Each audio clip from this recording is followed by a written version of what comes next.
this monkey for no Frankenstein? I know I'd go from rags to riches. Why, a 4-year-old child could understand this report. Run out and find me a 4-year-old child. I can't make head or tail out of it. Faravelli, you've got the brain of a 4-year-old boy, and I bet he was glad to get rid of it. My fate is up to you.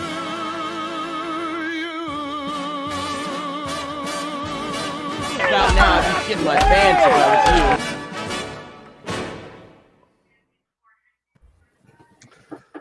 Hello, everybody. Welcome back. It's been a while. 2 weeks ago, I was a little under the weather. Thank you very much, Kaleb Koho, for filling in for me. Hope everybody, at least on the stateside, had a good Thanksgiving. But we are back here, breaking into the top 30, for better or worse.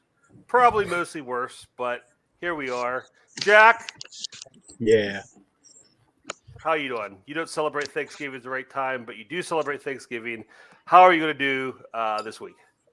Honestly, I feel not terrible about this week.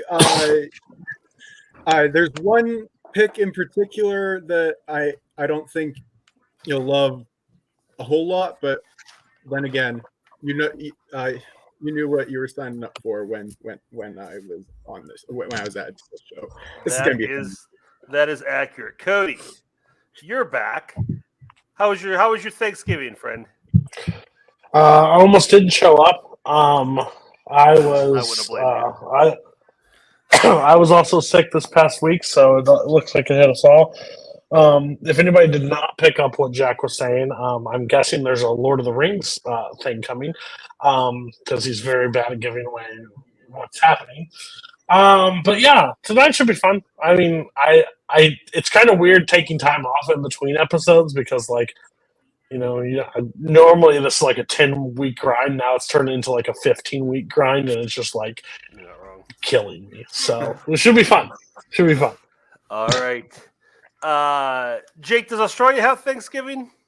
Oh, no. Well, I guess we have our own, but it's Australia Day. It's on the 26th of January, but whatever. It was nice to get a week break from your list. But we're back. Nice. How did you finish on Boatman's show? I forget. I came last, but it wasn't like a full-on dead last. It was more just like 3 other people had better lists, and all is still right with the world. Then glad to have you here. Thanks for coming, Scott. Finally, we're back again. We had a couple weeks off. Are you rested? Are you ready to go? Yeah, I am happy to be here. I'm very excited. 4 of us on this call. Our nations have advanced in the World Cup. Jack, stick to hockey. Will do. All right. Like I said, it's the top 30. Jack, start us off with your 30 through 28. All right. My number 30 is The Sound of Silence from The Graduate, specifically the ending, because they do play that song a few times in that movie. 29 is The Train from Spider-Man 2. Yikes. Figured. And 28 is The Coin Toss from No Country for Old Men. And that was on my list before. Yeah. All right. Sound of Silence. This is a fantastic ending to this film. Honestly, I don't know if they end it any other way, the movie doesn't work as well for me. It's a great scene. Dustin Hoffman rushing to, I think her name's Elaine. I believe. I didn't rewatch the scene beforehand, but rushing to her wedding and gets there. She's already been married, and he starts banging on the glass, screaming out her name, and then she sees him and runs to him, and he knocked something over. And also, and they run away together, sit on the bus. They get on the bus, and they sit there, and and it's all smiles, and they're happy to be together. And then they sit there, and the smiles start to fade, and they start to think, what now? What could possibly happen? What comes next? And it's just the perfect note to end that movie on. Also, Dustin Hoffman fights off a crowd with a cross, so that's also great. Yeah, Cody, I think you had this earlier. Yeah, it was my 67. I love following Jack. When he describes the scene, it makes me hate my scene a little bit, but no, I like the scene still. No, I think what he did say is the perfect ending to it, because it's the two people. They're both young. They both have just fucked up situations. If you're being honest, when you look at both sides of the picture about being together, like he used to hook up with her mother. Now he's like, I love her. I still love her. I can't be with her because of this reason. He breaks up the wedding. He goes down, and then the thing I like the most about it, one, I love the soundtrack to this movie. I think Simon and Garfunkel is like the perfect thing for this movie. I think it works really well. But it's two young kids that made this decision, basically threw her life away. He's kind of thrown where his life is going at this point, and they both sit on the bus, and like they're all happy because they just did this. Like the adrenaline is now wearing off, and now we're on our own. And are we happy? Are we not? And that's kind of what the movie leaves you with. Like, will this be a marriage that works out in their end? Who knows? But overall, it's just a perfect ending to this movie because, you know, he drives, runs out of gas, gets all the way there to break up this wedding. It's a great ending. All right, and Jack, you're 28. 28. Right, yeah. My 28 is the coin toss from No Country for Old Men. Honestly, this could even be higher on my list. It's a fantastic scene. Brilliant. Javier Bardem's performance in this scene as Anton Chigurh is easily the standout for me for this scene. It's he is so cold, so there is nothing behind those eyes. And when he's talking to the gas station clerk, the gas station clerk is doing what any other gas station clerk would do, making some small talk while he's purchasing this candy bar, while Anton is purchasing this candy bar, and Anton immediately is just done with this, and he flips a coin, and the man doesn't know it, but this coin is going to decide his life. And it's just a brilliant moment of tension. The Coens direct the scene so well. It's a brilliant screenplay, and I cannot speak highly enough about Javier Bardem's performance in it. Great, brilliant tension. And I had this at number 62. This is just like one of the most like tense inducing scenes, like for essentially something that doesn't have any payoff. Just to create, just the amount of the way that the Coens create tension is really effective. What I think my favorite thing about the scene is probably the editing. Like the Coens edit their movies under the pseudonym Roderick James, and the way that you just don't know when it's going to cut, and they just like to linger on each shot as long as they could before it gets boring. And the way that the camera will slowly zoom in and go into the tension when he reveals the coin toss. And even just something as him putting the wrapper on the desk and it just like staying there, I just think it's really effective stuff. And I just love the last part of that scene where he just goes, don't put it in your pocket. It'll become infected and become a coin, which is what it is. Like just that sort of stuff I find really effective. Just absolute tension just built in the scene without any sort of like spontaneous sort of abrupt ending, which is, I think, works with the scene really well. Okay, you're number 30, Jack, The Graduate. Yeah, one of my pet peeves about romance and rom-coms is the fact that you have endings like that where the characters basically turn their lives completely upside down. You know, they irresponsibly quit a job or leave, town, move somewhere, and it just ends like, hey, this big happy, thing that we're supposed to assume that's going to go on forever and it's going to be fine, and probably won't. And I love that this movie addresses that. Just the fact that it's like they get that moment to sit down, and like you said, Cody, all-time great soundtrack overall, but in the scene, it's just fantastic. The use of the song, the two of them kind of slowly come to the realization, like, uh-oh, what did we just do? And I love that it goes like maybe 30 seconds longer than any other movie like this would. And just the fact that, like, Dustin Hoffman's character isn't a great guy, and he doesn't deserve like a super happy ending. So I kind of like the fact that it's left a little bit of a cliffhanger here. And then number 8, No Country. Yeah, this is probably Jack. I know you're doing one scene per movie. You probably picked the right one. I love this scene. I just love what it shows about the character of Anton Chigurh because he kind of sells himself as like being like just like having a code and being like all business and like it not being about him. And but this scene you see like he gets a kick out of like playing games with people's like literally with people's lives. Like he enjoys it. And you see that in this scene. I think it really just speaks more than maybe any other scene in the movie. It speaks to his character and who he really is. So great pick there. 2 solid picks and 1 got yikes. Cody, you're moving over to you for your bottom 3 for the night. And you are muted. You are mute. Take a shot, everyone. Perfect. Okay. So my number 30 is I'm Glad It Was You from The Road to Perdition. I think that was like my. Yeah, this was on my list before. My 29 is I did this really well with pairing this with the roundtable that just uploaded this week. Go check it out. I didn't do this on purpose, but it's Viola Davis and Meryl Streep's confrontation, basically, from Doubt. And then this movie was going to appear at some point. It's a sit down or tell me I'll apologize when you apologize when you tell me when you were late from The Irishman. Okay, so my 30.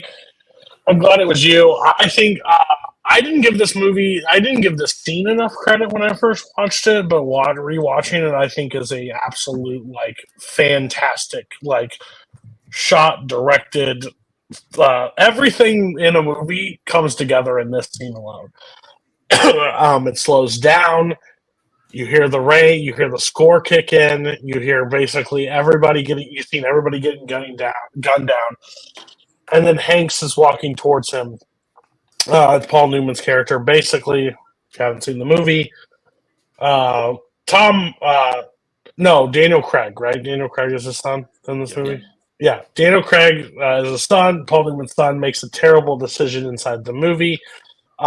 Ends up, and he sides with his son, which is what most people would do, but it ends up basically costing him at the end of the day because Tom Hanks walks towards him, and before he even turns around, the rain's falling, the score is getting louder, and you just hear Newman, "I'm glad it was you." And he turns around, like basically to take him out. He knew who it was. He knew exactly everything about it, but he was glad it was him that takes him out. I just think this scene is super powerful. I think it's Newman at the end of his career. Hanks probably at like one of the height of his career, and it's just overall that scene is just so powerful. I love that scene. So, Jake, you had it, I think. I had it 94. Yeah, this is like I've always been a fan of this movie. I just love the look, and I mean, Cody, you're sounding like me talking about like the cinematography and the direction. I love the rain. The look of the scene is just so like effective, and just that sort of the emotional resonance between father and son, even though he's adopted. Like they have this strong connection, more so than Newman's actual son in the movie, Daniel Craig. And just the fact that like he just knows it's coming, and you see it on his face. Like he got an Oscar nod for this for the movie, and I think it's just like well deserved. And the cinematography is just like one of my favorites of any movie ever. Just the fact that it just holds on Hanks' face as he, spoiler, kills him is really powerful stuff. Yeah. Cody, back to you. So my 29 is basically Viola Davis and Meryl Streep in Doubt. Again, we talked about this on Roundtable. Go check it out. But this scene is so powerful. This is Viola Davis one scene wonder. Basically, after the scene, I think it was at some award show that Meryl Streep said, "Get Viola her own movie." Like basically from like she's so powerful in this one scene that she's in from this movie. But basically, I don't want to give too much away about that because I think that's a super impressive movie. But basically, Catholic Church, there's some questions on if the priest is having inappropriate behavior with her son. He calls her in. She calls her in to have the conversation about it. and it doesn't go the way Streep's character thinks is going to go. Basically, Streep's like, basically looking for somebody to go like with her, and it turns out that Viola Davis is like, do what you have to, make it go away, figure out a way, do something with the priest, don't do anything with my child. Basically, my child's been through enough. Like, he has to make it to this time. Like, his dad will kill him. Like, you have no idea. Like, just move along, just get it over the subject. And like, but Streep is like, I'm trying to help you, but she's like, no, you're hurting my child by doing this, because it's the 60s basically in that time period. Being a different race, he's lucky to be in that school. He got in there. She's just putting him in that school to get him a better shot in the next school.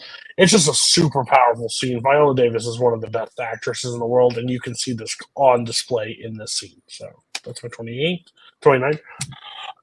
And my 28, this could be higher. This might not be the scene for everybody from The Irishman. I love The Irishman way more than most people, and I know that.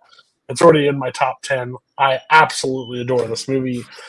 But this is the scene with Al Pacino. Holy crap, can't think of the character he plays. Jimmy Hoffa. Jimmy Hoffa and Tony Pro, basically the guy that he's in jail with previously. He sits there and has the conversation with him in prison about, see, the difference is you got it for fraud, and thing is that I can't do anything, and they attack each other. He's basically looks like he's running back for the Union. He needs him on his side, so he sits down. He shows up late to the meeting, and ensues inside the meeting. Basically, he's like, you show up late to the meeting. That's how you show up in Florida dressed in a suit? Yeah, in a suit, of course I will. He basically sits there across from him and he goes, apologize for what you said, because what he believes he said at the table was a slur to him and his, race. And he says, well, and De Niro's across the table. He's like, yeah, just say it and go on. He's like, all right, I'll apologize for that when you apologize for being late.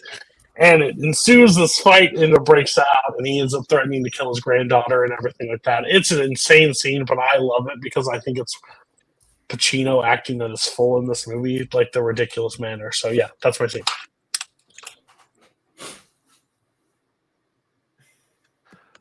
Okay, Road to Perdition, great scene. I think, Cody, you have us probably close to the right spot. Jake, yours is probably a little too low. Best scene of the movie. I love so many great things about this movie, but I love Newman's character. I love how he knows his son is no good, and that Tom Hanks is basically in the right, but he has to side with his son. And I just love the interactions. Like before this, the scene with Hanks and Newman in the church, and that two of them talking about it, and just knowing, like, understanding, like, he's your son, but he killed my son, so I got to take him out.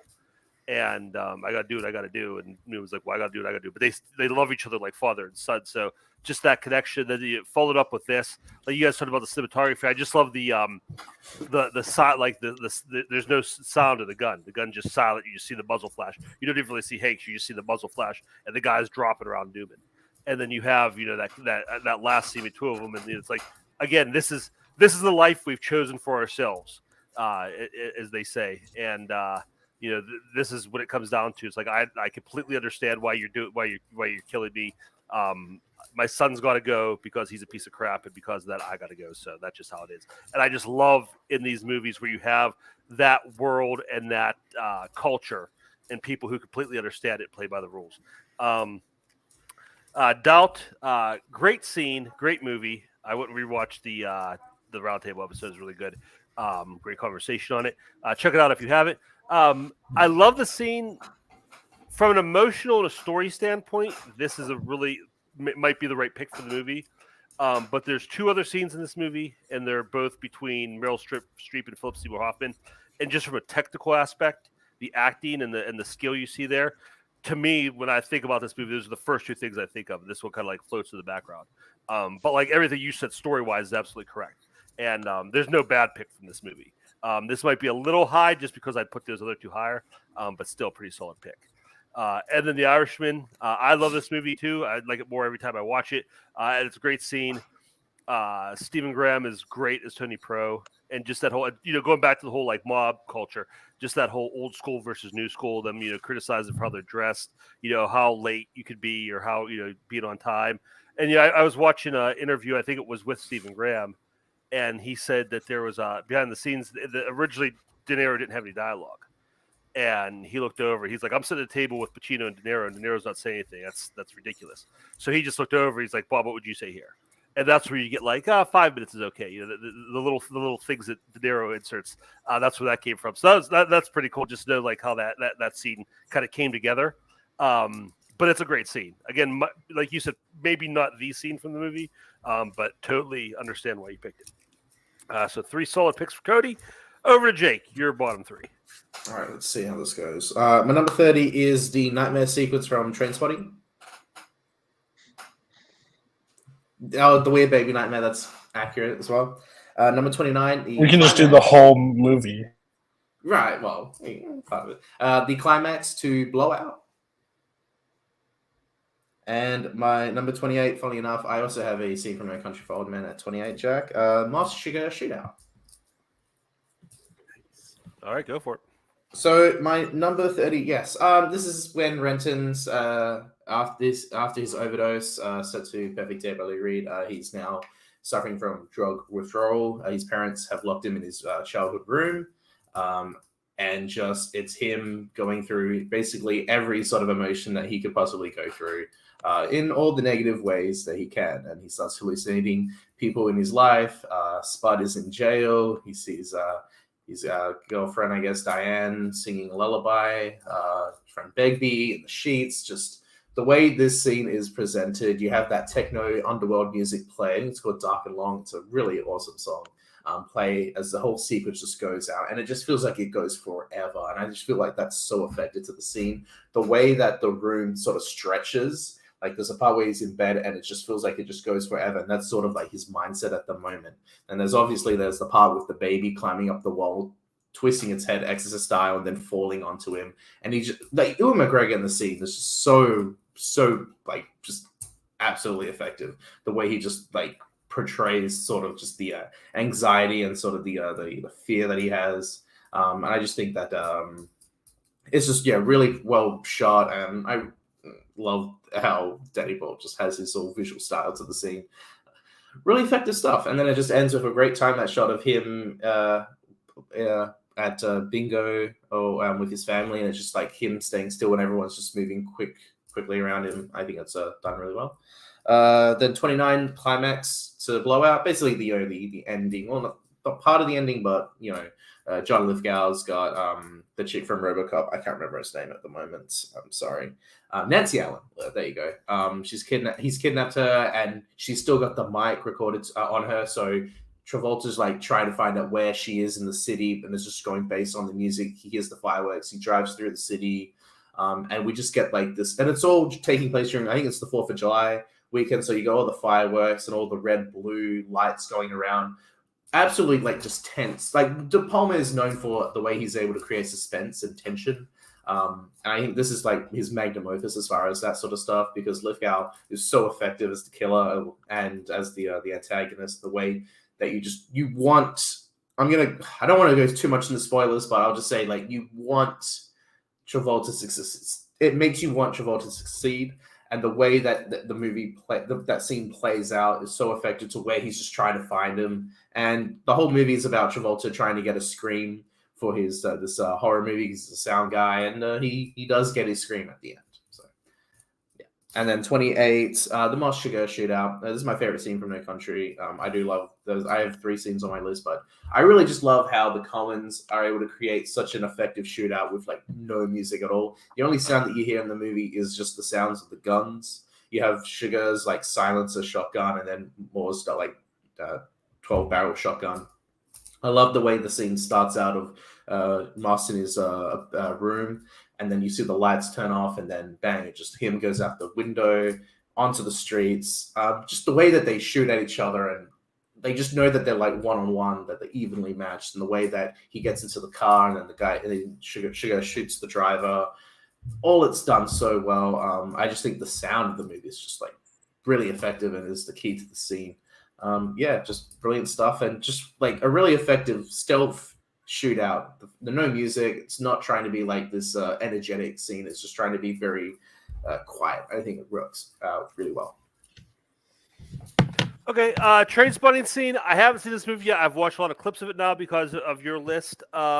It's interesting. The more I watch, the more I don't think I would enjoy this movie, just because it seems like it's just like drug, like just drug withdrawal and like just screaming and yelling and suffering the whole time and craziness. I don't know how into that I'd be for feature length, but interesting scene. I want to, I think I need more context to like fully judge it. The baby looks a little fake. I will say that. But I think it's supposed to. The blowout climate, ending of blowout. This is a fantastic scene. I haven't seen all De Palma, but from the De Palma that I've seen, like this is the movies that I've seen. This is the definitive scene that he's made for you to, like you're saying, making tension and building that just the cinematography with the fireworks in the background, everything. Great ending of this movie. Just kind of a really devastating ending. But it's a really solid ending as well. Just that I think, are they in DC? Are they Washington DC? I think it's DC, yeah. Yeah, and it's 4th of July, like you said. They got the parades and the music and the fireworks. Great scene, fantastic. Everything comes together so well there. The No Country scene, it's good. I think you have a little high. Again, because I think I think Jack had the right placement of the coin toss. I think that's a little bit of a better scene. It's a good shootout, but I don't know if it's top 30 worthy. But I'm not going to say it's bad. So Scott, we are going to move over to you for your bottom 3. All right. My number 30 was a previous yikes. It's The Bride versus the Crazy 88 from Kill Bill Volume 1. That is on my. That is a yikes for this top 10. Okay. Episode. All right. My 29 is the opening scene from Searching. And my 28 is the dueling national anthem scene from Casablanca. Yikes. All right. Didn't you already have this, Jack? Is this the? Did you have this previously? No, okay. I don't think so. I never yiked it before. I thought. Did All anybody have it? Oh, okay. I thought somebody had it. What? All right. The opening scene from Searching. Yeah, as many people have said, this is like basically that scene from Up that takes that long sequence about his wife dying. It's basically the digital version of that, the social media era version of that, because it is sort of the story of a short period in this family's lives, told on computer screens, as of course the entire movie is told on computer screens. But the way that Anish Shiganti tells you a story in 7 minutes at the start of this movie without really any dialogue, and again, just what's on the computer screen is honestly genius, and I think distinguishes it from obviously what's going on in Up, which is a great sequence in and of itself too. But just the way that he uses like these little markers on the computer to tell the story of what's going on. Again, basically what we find out is that David's wife, John Cho's wife, has contracted cancer, and we kind of see the progression of that, and she is in remission at one point, and then it comes back, and we're seeing these little snippets of their lives, and at one point it's in remission, and we see them running, and they're having a great run as a family, and obviously their daughter Margot is part of this as well. They're going to see her play piano. It's just like little snippets of their lives, and then we find out the cancer comes back, and there's just like it kind of concludes with like this really sort of devastating detail of, we see a calendar on the computer, and it says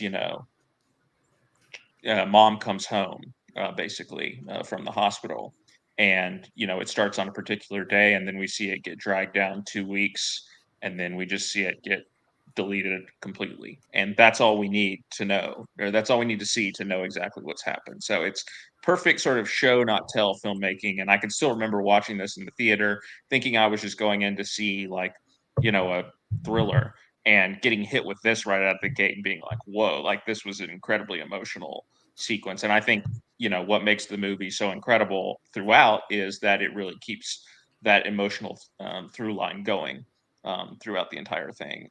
And so they set it up so well from the beginning. It could have easily just been like, oh, this is a great short film, but they couldn't really make it a feature. But no, I think he successfully does. All right, that's the only one you're talking about tonight, right? Or Yep. for this, okay.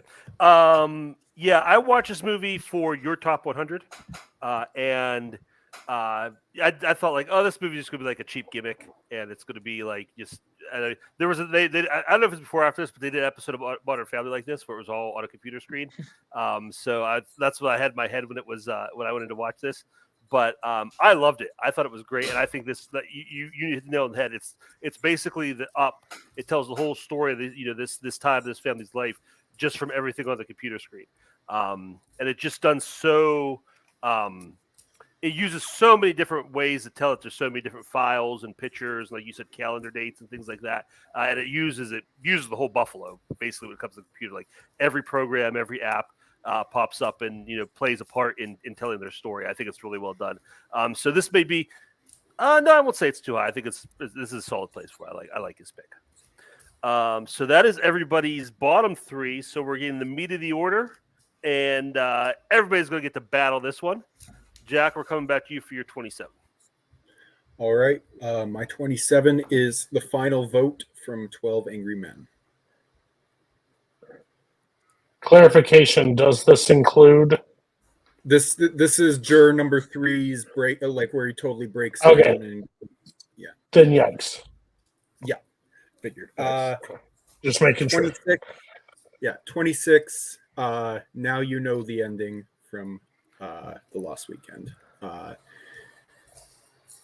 Yeah, this scene is fantastic. For those of you that aren't sure what this movie is about, Don Burnham, played by Ray Milland, is struggling alcoholic, and he's at the absolute end of his rope in this film, and specifically in this scene. He's traded his girlfriend's coat, girlfriend, whatever their relationship is, girlfriend basically, her coat to get back this gun he had given the pawn shop owner a while ago. And Helen St. James, played by Jane Wyman, finds out, rushes back to his apartment to try to save him, and she tries everything to get him to not go through with this. She and eventually tries to offer him a drink that she had hidden somewhere in his apartment when she found it. That doesn't work. Someone returns his typewriter that he had lost after a fall, and she gets him to sit down and says, take everything that has happened to you this weekend and write it down, put it all on the page and get rid of it that way. And it's just a moment of two people at the absolute end of the line. One of them about to take his own life, and her just desperately trying to save it. It's a really harrowing moment. It's the scene that I think of every time I think of this movie, and I truly think it's one of the most important movies to come out of its decade. It hits me every time. Okay. I like the first 2/3 of this movie are great. I think they do a great job of showing how alcoholism destroys their lives. I think it's very realistic. I think it's very just visceral in the story tells. Last act, the ending starts to get way over the top melodramatic. And with this scene, like I can't hear anything going on in this scene because the violins are too loud, literally. Like the score just kicks in. And then you have that ending. And there's like, do they do the voiceover? He does the voiceover at the ending, right? Yeah. It's the voiceover. Yeah, and it's just, I mean, it starts to like go into like after school special territory. And I don't know if this is the case or not, but it's kind of like, it feels like a Hays Code thing where they were like, you better really hit that anti-alcoholism and anti-drinking thing really hard. And that came down from on high, and they like really, because I mean, the rest of it feels like a Billy Wilder movie. The ending doesn't. The ending feels like there's somebody else, involved in this. Good movie overall. I don't love this scene. Everybody else on the end of Lost Weekend? Haven't seen Last Weekend. Me either. I love the movie. It's a very personal movie for me. I don't know if I would have picked anything from it. I like the overall movie. I don't know if I could pick a scene. The ending's good, but I don't think it's like this high or this list worthy. All right, Jack, that'll take us to your number 25. All right. My number 25, there were at least 2 other scenes from this movie fighting for a spot on this list. But at the end of the day, I went with Lecter's escape from The Silence of the Lambs. Yeah. Just a brilliant moment. So Lecter is held outside of it's been a while since I've seen the movie, but he's being held outside of his cell because he had to be moved for a reason which I can't remember right off the top of my head. But Clarice visits him, and after Clarice visits him, he acquires a paperclip from her without her realizing it, uses that to unlock his handcuffs, and kills both guards, cuts off one of their faces, wears it, and escapes in an ambulance after they take him there because they can't find the other guard who he had hidden in the elevator, in the roof of the elevator. And it is just the most horrifying moment in the movie because you see, well, one of the most horrifying moments. There's some other moments for sure, but this is where you truly see just how dangerous Dr. Lecter is and what he is capable of. Anthony Hopkins sells this performance, this scene, and the moment after he bites the guard's nose off and he's just standing there with the record playing, and he takes the baton from the other guard and beats him to death with it. One of the most horrifying moments in that movie for me is him just standing there all calm with the music playing over it.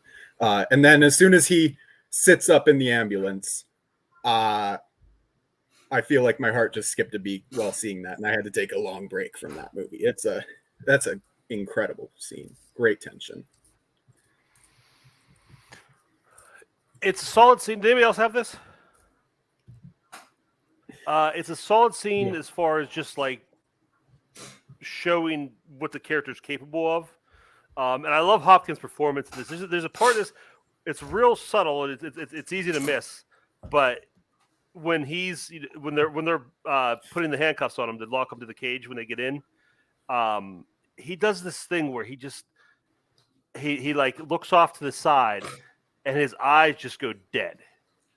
And it just like he's not like doing. He's got like a million things going on his head, obviously, because he's about to escape for the. He has this whole plan to carry out. But his eyes just go completely dead, and he gets this far off stare at his face, and he looks like a just absolute psychopath. Like it looks like I totally buy exactly what he's supposed to be there. As far as the rest of the scene goes, I'm on record. As good as this movie is, I don't love Demi's direction of it. And I think this scene is a part of it. I think it's just too, it's just too clean. Like it's even like when he slashed these guys and taken them apart, it's a little too stylized, and it's not. What did he say? It's not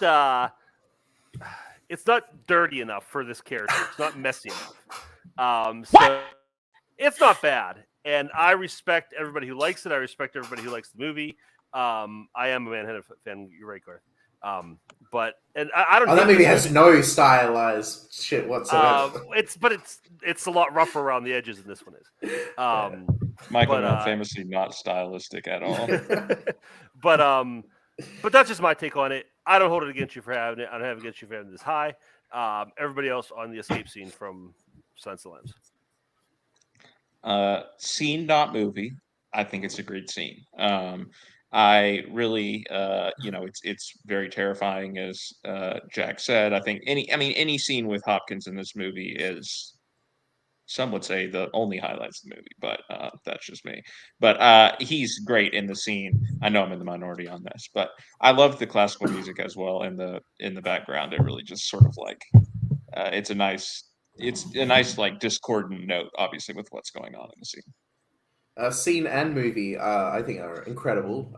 Yeah, I know there's some stuff that hasn't aged well with Silence of the Lambs, but I do think that a lot of the movie is incredibly effective, and this is finally like the big scene for Lecter, as far as the fact that this is sort of like sequel bait as well with the ending. Like, I'd known about the, I'm having an old friend for dinner, but I didn't know sort of the context. I knew a bit of the context, but not the entire thing. So no. When he does escape, I just think it's done so well. The fact that you think he's in the elevator, the way they set that up, and then no, it's actually the person you think is like slowly dying, and that reveal in the ambulance where he just reveals the face off, and then it's him. Yeah, I think it's done well. I always think of Demi as naturalistically stylized, in that he does have a little bit of a flair to him as a filmmaker, and I think his strengths are when he works with actors. But he just like and obviously the look to camera shot that he kind of got from Kubrick, I think is done really effectively in this, and Philadelphia. But yeah, I just think this whole scene is like absolutely effective. I remember watching this with my mom and brother, and just they were like really into it and engaged by it. And I just think that's like part of why this movie is so beloved. But yeah, great scene. Well, note to self: don't let Jack pick one of your favorite movies all the time, so you get completely shredded live on screen. I had this scene for a while. I took it off. One, I don't know if Jack knows what part of the movie this is in, like at all, because how he's describing it is he's brought in as like a surveyor, like he's put into like a makeshift cell, like in the middle of a building. Like It's not a like. Okay, well, how you're describing had no clue or no deciding what happens. He gets fed dinner, gets hung, and then beats a shit. And then I couldn't disagree more with Kirk about like how sloppy or how messy it needs to get. Like, it's kind of like the thing of Lecter is like he like as he's like slowly like whipping the club and blood splattering everywhere. I just think that's as messy. He bites the nose off of a guy like and sprays it with pepper spray. I don't know, like unless he paints himself with blood, maybe that's what. But he does because he puts a face on and then rips it off and then kills the guy in the thing. Overall, I thought the scene's really good. I think there are better scenes from this movie. I do. There are ones that I will have obviously later, but it was on my list, so I can't say it's a bad scene. It fell off. All right. Jack, that takes us to number 24. All right. My 24 is spoiler alert, by the way, if you haven't seen One Flew Over the Cuckoo's Nest. It's Chief's escape from One Flew Over the Cuckoo's Nest. Final scene, ending, whatever. This scene it's the perfect ending to this movie because Randall McMurphy has been lobotomized at this point, and Chief, basically, McMurphy's the only person that Chief has really spoken to because everyone else in the facility thinks he can't speak. McMurphy's the only person that he's spoken to. He's the first real friend that Chief has had, and he's just snatched away from him, taken away, and lobotomized, and he's laying there, and Chief takes a pillow, smothers McMurphy with it, killing him, and then goes over to the bathroom and does what Randall had tried to do towards the start of the film, which is pick up the fucking massive sink in the center of it and chuck it out the window and escape. And Christopher Lloyd's reaction to what happens. Yes, Garth, this is correct. Christopher Lloyd's reaction to what to this happening is absolutely perfect. He just starts just cheering and laughing. It's the perfect end to this movie. We finish with Chief just running away from the facility. It's a great ending and truly devastating because of what he had to do to McMurphy. Yeah, it's a great ending of the movie. I love the callback, like you said, about with the sink, because there's that scene. It's kind of played for laughs when McMurphy's like, "I want to, what are we going to do? Well, I'll just take this sink." He's comically trying to lift it up. No way he could do it, and then they bring it back here, and Chief just does it like he could have done it any time. And I just love the relationship between these two characters. It's just devastating how it ends. To see like that, just how alive McMurray was the whole time, and then to have this happen to him is just so hard to watch. And just Chief be the one to have to take him out after they develop that relationship. So yes, strong ending, strong scene. Good pick. Everybody else on the end of Cuckoo's Nest. It's been a while since I've seen One Flew Over the Cuckoo's Nest. It's a really effective scene. I like it. There's like one or two scenes from the movie I like more. This movie, I get the praise, I get the hype, I get all that stuff for it. It just never rises to like a level of me like loving it. There are performances, there are scenes, there are like Nurse Ratched, like it's in the film, conversation all the time. It just never rises. So when I was thinking, it didn't really like click in my head. So I respect the film a lot more than I like the film. But yeah, it's a great scene. It's especially people that have never seen it before. That first time is just like, whoa. I love the scene. I love the movie. It captures like all of the conflicting emotions that you're feeling throughout the entire movie in this one scene.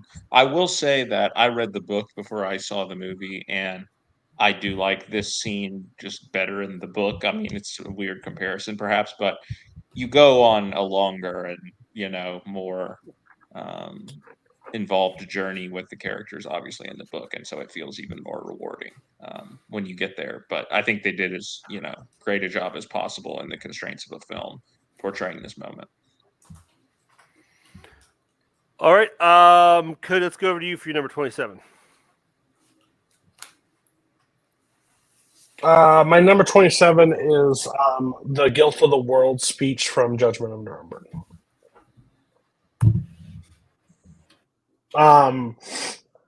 I think this movie's really hard to find, so I get it for a lot of people who haven't seen it yet. I love this movie. I'm kind of a World War II, like I love everything. Not everything about World War II. Let's not get it out on the record. What? I love learning about World War II because I think it's one of the most like interesting times, like how such like terrible things were happening all over the country, and we're just stuff was just getting away with. And this is one. I'm also a big fan of like court cases. I like love watching, court and stuff like that. And to think about being the defense lawyer for the Third Reich seems like some of the hardest job ever. And Max Michel, he won the Oscar for this, is the Guilt of the World speech in this movie. Basically, he's called to defend the people for the crimes of the Nazi Party. And he basically says, and it makes sense of what he's saying, but the thing isn't England to blame? They heard the publications of the Third Reich and did nothing. His rise to power, everybody heard it, everybody saw it, everybody just turned a blind eye to it for the longest time. And now this is the crime. He gives an impressive speech. Again, I would never even come close to doing it justice, so I would just tell you to go check it out. But when he does the Guilt of the World speech, it's absolutely in that movie. There's a few speeches. Burt Lancaster has one. Spencer Tracy, I think, is the if I remember correctly, is like the head judge, which is such a powerful movie, and it's such a hard subject matter. So, yeah. I haven't watched this movie. Well, I haven't watched since high school, where I like half paid attention to it and probably watch it like 30-minute increments over a week. So I don't have much memory of it. But It's something I really want to watch because I'm so fascinated by, just like you said, the idea of not just the Holocaust happened, but how did it happen? How was it allowed? A lot of things had to be done wrong for something like that to happen by a lot of different people. Watched the movie this year. I would recommend this movie called Voyage of the Damned. It's about this cruise ship. Have you heard of it? It's about this cruise ship in Germany, and they basically load a bunch of Jewish people on it. It's a PR move. They're not really planning on helping them or doing anything for them. But it's like, here, we're letting a bunch of Jewish people escape. And they kind of a lot of things happen, but the boat ends up taken over by the Jewish people, and they're trying to figure out a way, like they're trying to just look for a place to make port and get these people up, and no one will take them. They go to America, they go to South America, they go to these different places, and no one will take them. Again, that's the thing. Like, you realize how devastating it is. Like, obviously Germany was where the Holocaust was happening, but there was no safe place for these people anywhere. And, there was a lot of people who could have done something and didn't. So I digress on that, but everybody else on the Guilt of the World speech, Judgment Nuremberg. I have not seen the movie. Haven't seen it. I probably will in a couple weeks, but haven't yet. I saw it a long time ago when I was in high school or something on TCM. I don't remember it enough, but I really want to rewatch it. Every time it comes up, I'm like, I need to rewatch this because obviously I love courtroom stuff. And this period is also like responsible for some of my favorite films. So I think it would hit a lot more for me on rewatch. All right, Cody, we got next. My 26 is Red's Parole from The Shawshank Redemption. Basically, Red, Morgan Freeman's character, has been up for parole numerous times throughout the movie. He finally goes in there after Andy gets out, after he escapes, and he sits down, and the guy across the table is like, "Have you been rehabilitated?" And he's like, "I don't know what that word means." And he's like, and he starts explaining. He's like, "I know what you think it means, and what I think it means is, I wish I could sit there and talk to the kid that did that horrible crime. I wish I could, tell him that, to stop him from doing what he did, but I can't. So at the end of the day, I don't give a shit what you do. Like, if you give me approval, great. If you don't, I don't give a damn." It's just such a scene. He's lost his best friend in there. He's already in jail forever. He probably is not getting out. He just basically tells him exactly how he feels, and it's one of the true character moments of that film that I love. So Red's Parole. Yeah, I just love how it's this is what the third or fourth parole hearing he's had through the movie, and every one he basically tells them what they want to hear, and he gets rejected, and then when he just speaks his mind, that's what he gets out. I think this might be a little high just because there's so many good scenes from Shawshank, and I think there's a lot better scenes. I think a lot of the stuff that comes immediately after this is better than the scene itself. But again, with Shawshank, you can't go wrong, so I'm not going to hold that against you. Everybody else on the parole hearing scene from Shawshank. It's a great scene. Go ahead. Sorry. No, go ahead, Jack. Yeah, no, it's a great scene. One of my favorites from the movie, but I already yikes my pick from the movie. So. Yes, you did.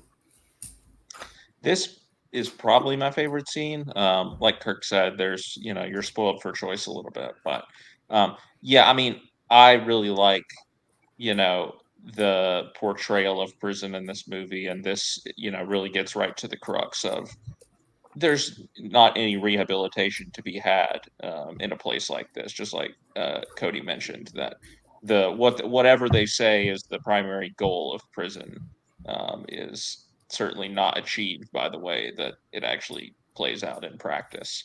And just to see that confronted so openly through Morgan Freeman's dialogue is one of my favorite things about the movie. It really, I think, shows prison for what it is, and that's the cause that I'm passionate about. This is a great scene. I mean, Morgan Freeman's really good, but Nico Rigoli doing the monologue to the scene is infinitely better. So you have to compare. There's obviously a better version of this. Emotional, damn it! I'm kidding. But no, in all seriousness, this is such a great scene. I think this is the scene where you in the Oscar clips. I can't remember what 94 was like, or 95. But this is the scene that you play when you announce Morgan Freeman. during the Best Actor lineup because he's just really great, and just the simplicity of the camera work, and then just the whole monologue that he goes into. Like, there's not a day goes by when I don't think about that scene, that what I did, and I think it's just really effective. There is just one scene that I think is better, which is me.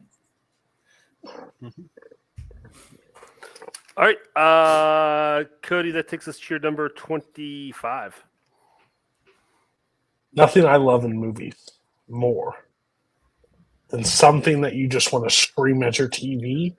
When it happens, if you're watching it with a bunch of people, you have to like mute yourself or go into a corner and talk because you don't want to ruin the movie for anybody.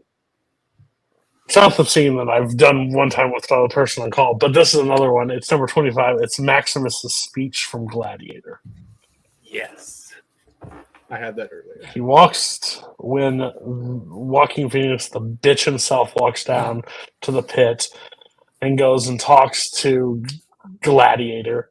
And he's like, why am I talking to his son all happy and all, nice? And he's like, oh, well, like Hercules. It's like, why doesn't Gladiator show? And he walks away from me. He's like, don't turn your back on me.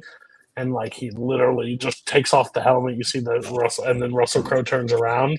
Like, his wife stands up. Like, the score starts to lift. And then he's like, I'm Maximus Decimus Meridius, commander of the armies of the North. The true emperor, Marcus Aurelius. And then he starts walking towards him as like a husband to a murdered wife, father to a murdered son, and I will have my vengeance in this life or the next. You're just like, fuck yeah. Just kill him right there, stab him. Then, of course, Joaquin, and whatever the character, I can't think of his name, Joaquin Phoenix's character, basically is like, communist, puts him up, and then the crowd is basically unruly because they're with Gladiator at that point. They don't want to, and then he gives them the thumbs up in the scene. I think it's just absolutely just like it's it's similar. Somebody had the last duel scene, right? Pinchot, yeah. The end of the last duel. It's like that, but I mean, this was first, but it's like when he's like, then you be damned, and he like kills him, and you just like scream out. Like, this is one of those moments. Love it. Gladiator, still fantastic to this day.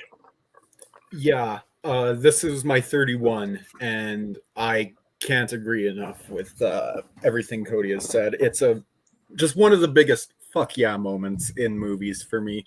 Every time I see this movie, I can't help but just cheer. It's a fantastic moment, great monologue, and the second he takes his helmet off and turns to Joaquin Phoenix, you just see the life drain from Joaquin Phoenix's face.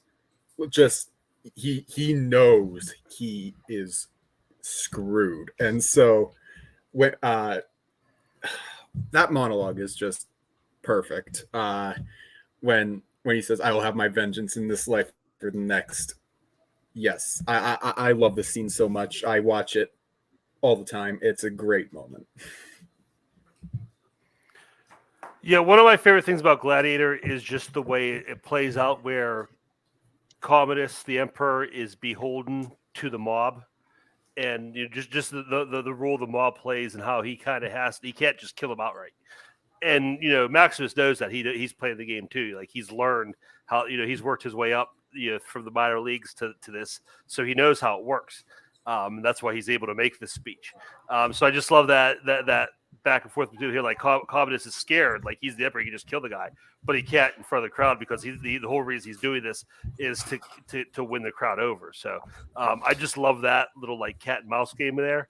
But yeah, it is just a great character moment, especially everything Max is through, being betrayed and losing his family and everything. So very solid moment, very fun moment. Scott and Jake, you guys did not have this. What's your explanation on that? I enjoy the movie. This is one of those like YouTube scenes that you just like go watch on YouTube every now and then. Because I don't rewatch the movie that much. It is long, and there are slow passages in there. But that's kind of what makes this scene like, so good, because so much has built up to this, and a lot of it is more quiet, understated, I suppose. And then for this moment, or at least the character is for the character to just sort of put it all out there like that. is, it's an epic moment. I don't fault anyone for the pick. I assumed it would come up. Yeah, I love the movie. I know if love is a strong word. I think the movie's great. I do think this is like such a great reveal, especially at this point. Like, this is Maximus finally like face to face with Commodus, like after all that had happened before, and finally gets to reveal that like I'm still alive, bitch. Is really effective stuff. It's a great scene. I will have my vengeance in this life next. Awesome. All right, Cody. 24. Already had a movie scene from this movie. I couldn't do the one scene without the second scene. I think it's the best scene from the movie. It's Fences. It's same spot as you. It's Viola. Some people will refer to it as the snot scene. I'm going to refer to it as Viola kicking ass in the scene. Winning the Oscar. Basically, winning the Oscar. This is the scene that won her the Oscar. Basically, Troy, he's found to have an affair and has a girl pregnant. And she comes home and they're basically confronting in the backyard. And he's like, he kind of tries to like pass it off and like put it on her. It's like, like, I've been standing here for 18 years. It's hard to explain that I've just been standing still for 18 years.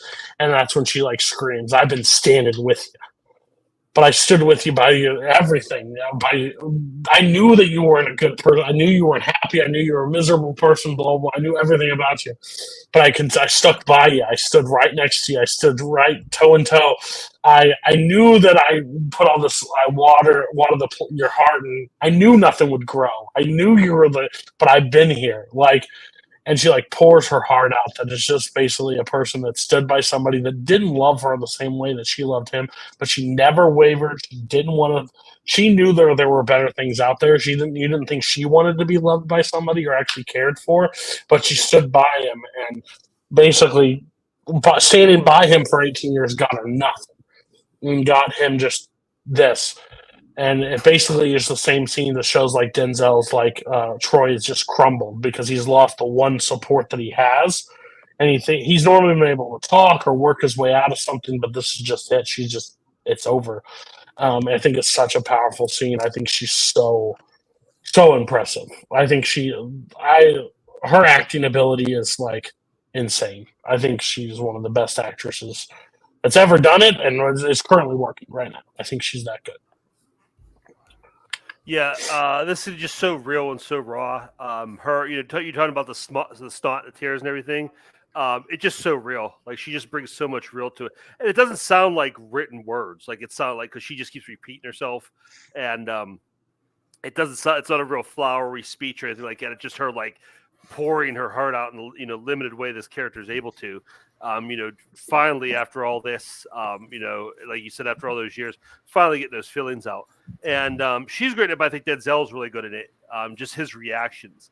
When she starts talking about, I've been stead and still with you, there's this kind of a two-shot with them looking at each other. And you see his face, and his face just drops. Like he's realizing for the first time that she's a person too. And that she's been going through the same stuff he has. It's like it's never even occurred to him. It just hit him. And then the camera kind of goes behind her over the shoulder, and it's faced him directly. And you see he's like hardened himself. And he's like, "You think I haven't given you anything?" Blah blah. And so like he reverts back, like he covers those feelings up again and reverts back to that. So both of them just so. I compare this to those scenes I was talking about in Doubt, where you just have two powerhouses just doing it. Again, based on another play-based movie, and they're making the best of it. Again, bonus points, August Wilson, Pittsburgh writer, Pittsburgh film movie, bonus for that. Everybody else on the same spot as you. Haven't seen Fences. I have. It's been way too long since it came out. I do remember this scene like well enough to be like, yeah, this is like. I don't think it's a deserving win. It is sort of like category fraud, and I've had discussions with people about the fact that like she should kind of be in the best actress lead, but also Emma Stone was going to win, so it's like it's a whole thing. But I do think that she's really great in the scene. Yeah, this is the one scene I remember, though I do like the movie. I think Viola Davis was the perfect person for this role because you need, especially in this scene, you need somebody who can stand up to somebody as powerful as Denzel and like believably go, toe to toe and put him in his place a little bit. And I don't think there's many people who could do that, but she certainly could. And I echo Cody's thoughts about her in general as an actress. All right, Jake, that's going to bring us over to you for your 27. This is the scene that Scott and I get to talk about. The Bride versus the Crazy 88s from Kill Bill. So do I. Jeez. This is like one of the best action scenes ever put to film. This is a scene I remember being, 13, 14, watching it for the first time and just being just in awe of this movie. I watched this movie not even knowing who Quentin Tarantino was until Django and I started watching when I watched Django and Pulp Fiction. But like watching this and just being like, this is what I want. I've always loved like just samurais and sword fighting and all that sort of stuff as a kid, and this is just finding just the Bride versus. It's not really 88 people, but they as we find in Volume 2, it's just the name sounds cool.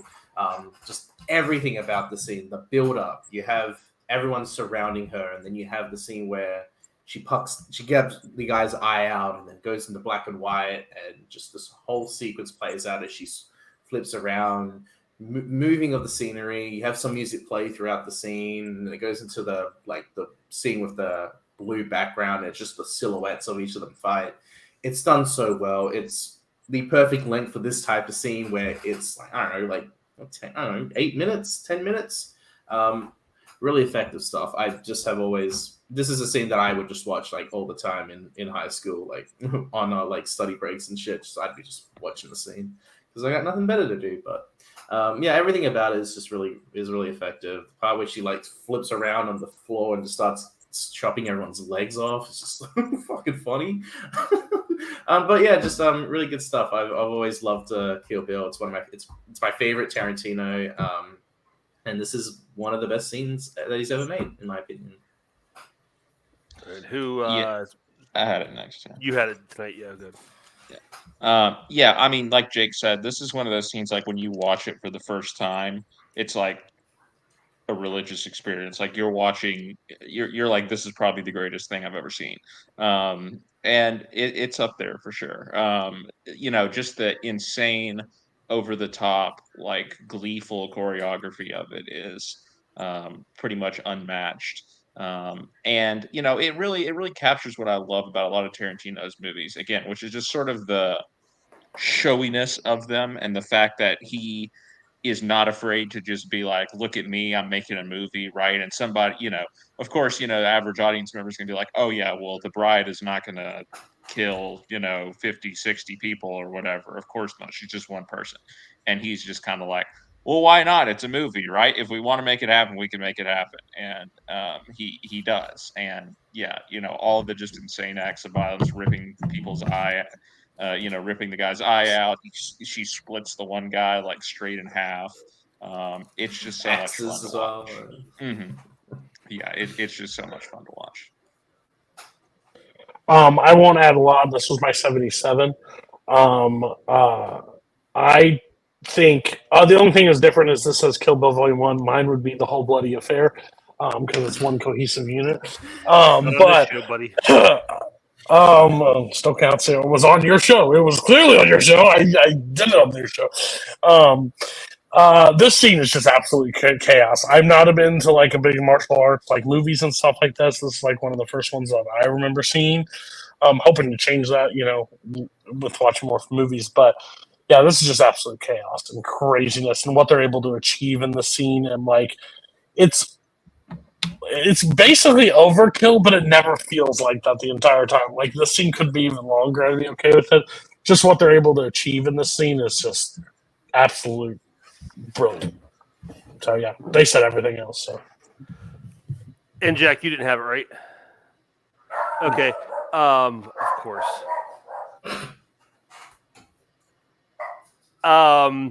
No, I love this scene. I think it's a great pick. I'm glad you all had it. One of the all-time great fight scenes, and like either Scott or Jake said, this is like the best of how Tarantino does it.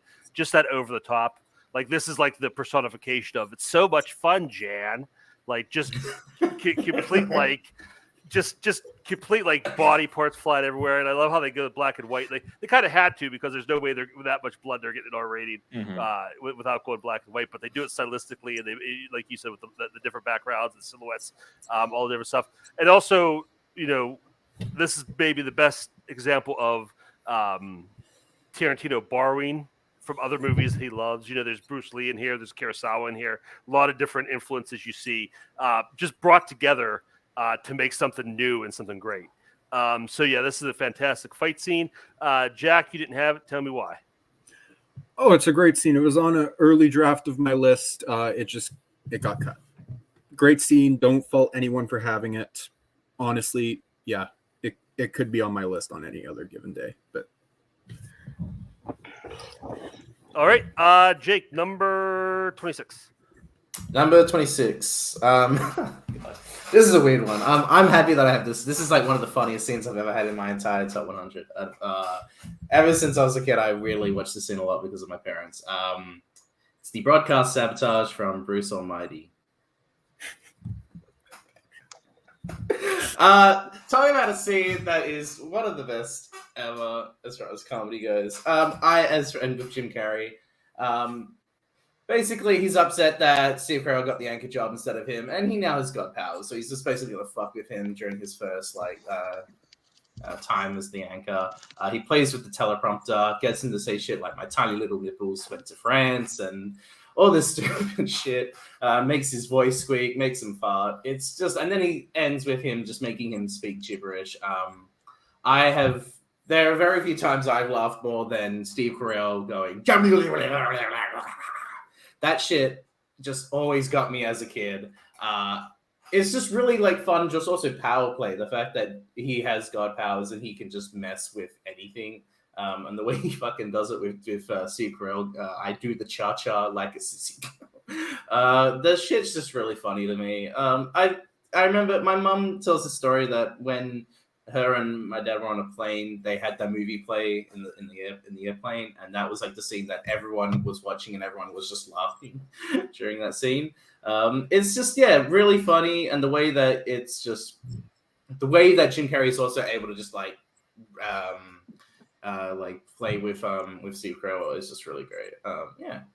It's funny. I love it. It's a really simple scene, but it's just the comedy that's in it is just hilarious. I love this. I watch the scene every now and then. It's the best. It's fart jokes and gibberish is what it comes down to. And it's funny. Is it funny? Yeah. Is it top 30 all time funny? No. Is it top 30 comedy scenes all funny? No. If you had this in your high 90s, it'd be like, okay, that's fine. But top 30 in your top 30, that's crazy. It's not that funny. Everybody else on this scene from Bruce Almighty. I do the cha-cha like a sissy girl.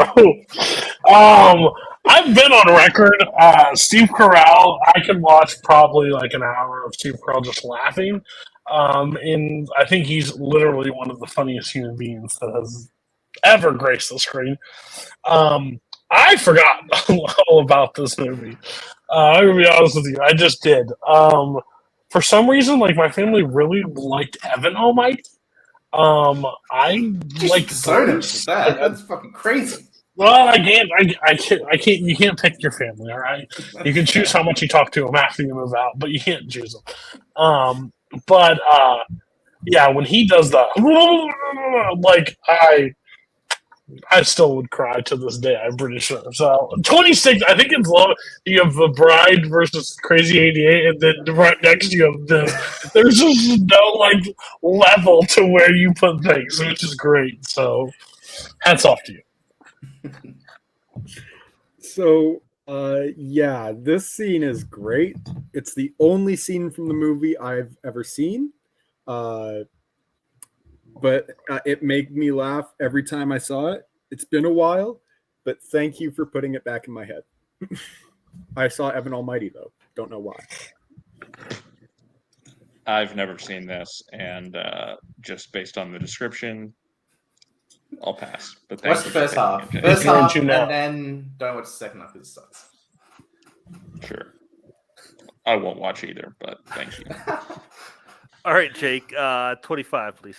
Okay, so I love the Bride versus Cody Yates. That's a great action scene, but there's one action scene that I think is even better than that. When you work, how do I sell this? I'm just gonna say it's the Angels versus Creepy Thin Man from Charlie's Angels. It's just fucking awesome. I love this scene. I've always been a fan of Charlie's Angels as a kid. Nothing is better than an action scene set to Prodigy Smack My Bitch Up. And the way it plays out, the fact that it's the Angels versus Creepy Thin Man. He's got a sword. I just love the fact that the film doesn't care about realism. The fact that there's a lot of great wire work. Like, the film knows what it is. It's trying to be campy while also trying to be cool and have the action that you want to see as a teenage boy. And I think the fact that Crispin Glover was like I love the character of Creepy Thin Man is so interesting and so weird. Originally in the script, he had dialogue, but Crispin Glover was like, "This dialogue sucks. Can I just have him not say anything?" And then him and McGee talked about the fact that maybe he has like a hair fetish, and so they kind of had that play into the movie. I just think it's fun. It's great. It's just something that I love watching when I'm getting drunk or on some other thing with this movie.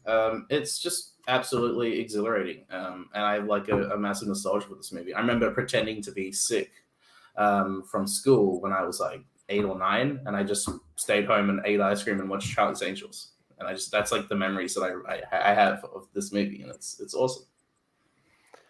How dare you, sir? You put this after, like, just even if you really feel that way, you really should have just put the Crazy 88s after this, just to save face, because this is, bar anything else, god awful pick, terrible, embarrassing pick. But to have it 2 spots away from Crazy 88s is insane. Between this and the Rundown, Jake, you love fight scenes with awful editing. There's no bad. There's the editing. What are you talking about? It's terrible. It's they jump and they fly, they're hitting, they're kicking. It makes no That's sense. nothing to do with the editing. It's the wire work. It's not trying to be the wire work is garbage because because it's cut together. The wire work's garbage. The editing garbage. Everything is bad. I'm glad to hear that Crispin Glover took the dialogue out, because I'm sure the dialogue sucked, because all the dialogue sucks in this movie. So I'm glad. I'm thankful for there's a little bit less of it. So there's that. But I'm not going to buy Crispin Glover as like this like ninja assassin. Get the heck out of here with that. That's complete nonsense. That's why it's funny. He's so effective though because of his seriousness as an actor. Yeah, this is awful. This is I think your second pick for this movie. That's too many. But yeah, the wire work. It's not even good wire work. It's like obviously like just ridiculous and so bad. Stylized. It doesn't everybody else on this scene from you can pass if you want. So I haven't seen the movie. I'm just really curious. Is Creepy Thin Man his name in the movie, or just of his character? Because I'm confused about it. He is Creepy Thin Man. Okay. I believe his name is Anthony. When you find it in the second one with where Carrie Fisher says, I think his name he's is Anthony. obsessed with women's hair. Women's hair. That's a running thing in the movie. That was one scene too late. Kirk is right. It is ridiculous, and that's what makes it great. I think we brought it up earlier when you had that other scene. I said you better have this one on here, and you did. Thankfully, I knew you would. But yeah, it's a lot of fun. I just love the over-the-top choreography and the random flipping and kicking and everything for no reason. The song choice is insane. Could only have been put in a movie in like a 5-year window between like 1997 and 2003. But we hit the sweet spot. And I just enjoy these types of action movies more than most.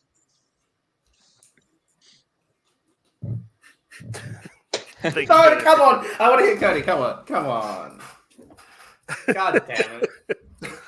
That's going to be me when Lord of the Rings comes. You want to talk about a crumb bum, scum bum, punk. Excuse me? I know. It's gonna get worse. I said what I said. Jake. All right. Jake, give us your number 24. So let's come to this. We haven't had a Spider-Man scene in a while. When I think of the best scene from Spider-Man 3, You know, Spider-Man 3 really is a Greek tragedy about a man who loses almost everything. And a scene that really like showcases how he's lost everything is a montage set to James Brown's Get On Up as he finger points at women on the street, dances like an idiot. It's truly like heartbreaking to see a character, you know, someone who once defeated Bonesaw has now become a joke of a man, once who has fallen to the bottomless pit. It really is like just a shame to see someone become this emo bully Maguire character. In all seriousness, this scene is fucking hilarious. I fucking love this scene. Everything from him just finger pointing at chicks to him getting a new suit, dancing. It's just hilarious. Like, you can say like this is a stupid scene. I think Raimi knows that though. The filmmakers know that. They want to have fun with this. There's a great commentary piece where they're watching the scene where it's Topher Grace and Toby and Sam and Kirsten and James are just watching it, and it's just like, this scene's so funny. And it is funny. It's great. It's hilarious. He's acting like an idiot. I have a magnet of the scene of him pointing at a woman on my fridge. It's just amazing and it's hilarious. It should have been top 5. There was just 23 other scenes that I thought was better. But it's just great. Like him wanting the staff job and him putting his feet up. You got the part with Elizabeth Banks, Betty Brant. It's funny. It's great. It's stuff. You have the stuff with Ursula, and he's like, I want you to make cookies with nuts in it, which is symbolic because at this point he has gone nuts in the movie. It works on multiple levels. It's great. It's hilarious. No, we're not doing this. I'm not going to justify this. We're not going to revisit this scene. It was god awful in 2007. It's god awful now. Everything you just said is wrong. Does anybody else want to talk about it? Again, you can pass. You have that option. The only thing that I wish the only thing I will say about this scene is I still wish in No Way Home when all 3 Spider-Man are sitting around in the lab and somebody turned on the sound and it was this song that plays, and then Toby should have went, No, we're good. We're good. That's what they should have done, but they didn't, and they missed an opportunity. Wow. There are some scenes that I thought would come. This is not one of them. I do love when Jameson comes in and goes, "That's not the position I hired you for." When he's like when she's flirting, yeah, it's a great. Also, I just want to shout out quickly before everyone says, shout out Tim Brzakala. He asked me like, what's the highest scene I have from Spider-Man 3, and I said 24, and then I sent him the gif of him dancing, and we were on call after logged it, and he said, Jake, no, why? And I will never forget that. I am as a Raimi Spider-Man huge fan and defender. I only want to say nice things about these movies, and therefore I will say nothing at all. Thank you. All right, Jake. Wait, Jack hasn't said anything. Oh, Jack, I'm sorry. Do you want to say anything? I'll keep this short. I want to hear what he has to say. I'll keep this short and sweet. You've had a lot of picks, to say the least, and I've had a fair few picks as well that are a little off the rails. However, you've somehow chosen one of my least favorite scenes in movies. I hate this movie and I hate this scene. It causes me pain every time I watch it. I'm just disappointed. All right. Scott, fix this for us, please. Number 27. Yeah, we'll just go with the scene that's very much like the one we just discussed. No, this is the conversation with Bob Wells from Nomadland. Very similar. So, very similar. Bob Wells is kind of this, he's a real guy, as many of the people in Nomadland are, and he's kind of this like cult figure among the nomads because he's like this sort of motivational speaker who is giving them advice and like, again, motivation and stuff and for their itinerant lives. And he himself is a nomad, of course. And he's featured throughout the movie, but really like his big scene, in my opinion, the big scene in the movie comes towards the very end when he's having a conversation with Fern, which is Frances McDormand's character. And she's telling him about the loss of her husband, which is what drove her to become a nomad in the first place, and really opening up to him about that. And it causes him to actually open up. And he says, I never usually talk about this, but my son, and he goes on and talks about his son taking his own life. And it's so incredible to watch, because he is this real person.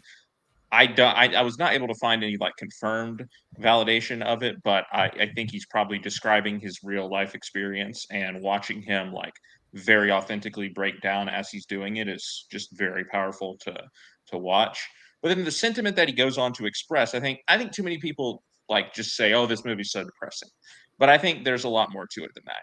It is depicting these people's lifestyles, and yes, there are very sad elements to it. The circumstances which led many of these people to be on the road are very sad, but also there is something out there for a lot of these people that maybe they knew about, maybe they didn't know about, but that they have discovered, and that is keeping them on the road. Like Fern has a chance to stay with David Strathairn's character. She chooses not to, because there's something out there for her. So there is hope. There is optimism to be had in this movie. And Bob Wells in this scene goes on to express like the idea that everyone, the people that he meets in this life, we see them again, and he knows that he's going to see his son again down the road somewhere, just like he's going to see, the people that he meets, the nomads that he meets, and kind of encourages Fern, and also encourages himself to live in the moment, and experience the moment as it happens, because someday you will see these people that you have lost again, and then you can talk about all the memories that you've had with them. So this is such a beautiful movie. It's such a beautiful sentiment, and it's a scene that I go back and watch frequently just because of the range of emotions in it. See, I never thought this movie depressing. I think there are, like you said, there are depressing elements to it, but I think it's very much about people like, especially Frances McDormand's character, like willfully carving out the life she wants for herself. Yeah. So I thought it was going to be depressing going in, but that's not what I found when I watched it. As far as the scene goes, I love this character, or this person, I guess. And you could tell he's not an actor, but I mean that in a positive way, because it's such a natural performance. Especially going with playing off Frances McDormand. Such a good actor that there's such a realism to what he's saying. And I don't know if it's true or not either, Scott, but I just assume that he's telling a true story, because like I said, you could tell this guy's not a professional actor. When he breaks, like, that's real. Yeah. Like, there's something really happening there. So I think it's just like a really beautiful, sad and beautiful story that he tells, and just kind of describing that lifestyle. So not a scene that I would have considered or thought about for a top 100, but just because it is such a quick scene and such a simple scene. But I think it's a strong one to make your list. Everybody else saw in this scene from Nomadland. I wish I loved this movie more. Yeah, I'm kind of in the same bus as Cody. I wanted to love this movie. I don't know if it's just an American thing, and I don't want to use it as an excuse. Like, it's got American themes and stuff that I'm just not really familiar with. It's just something that I just haven't been able to connect with. I do want to rewatch it just to see if I can get something a bit more, but it's a movie I wish I loved more than I actually do. Like, it's just, I find it to be fine. Yeah, the movie's good. I don't love it myself. I don't know. It just didn't click for me. I tried to rewatch it. Didn't really click for me. Not watch either.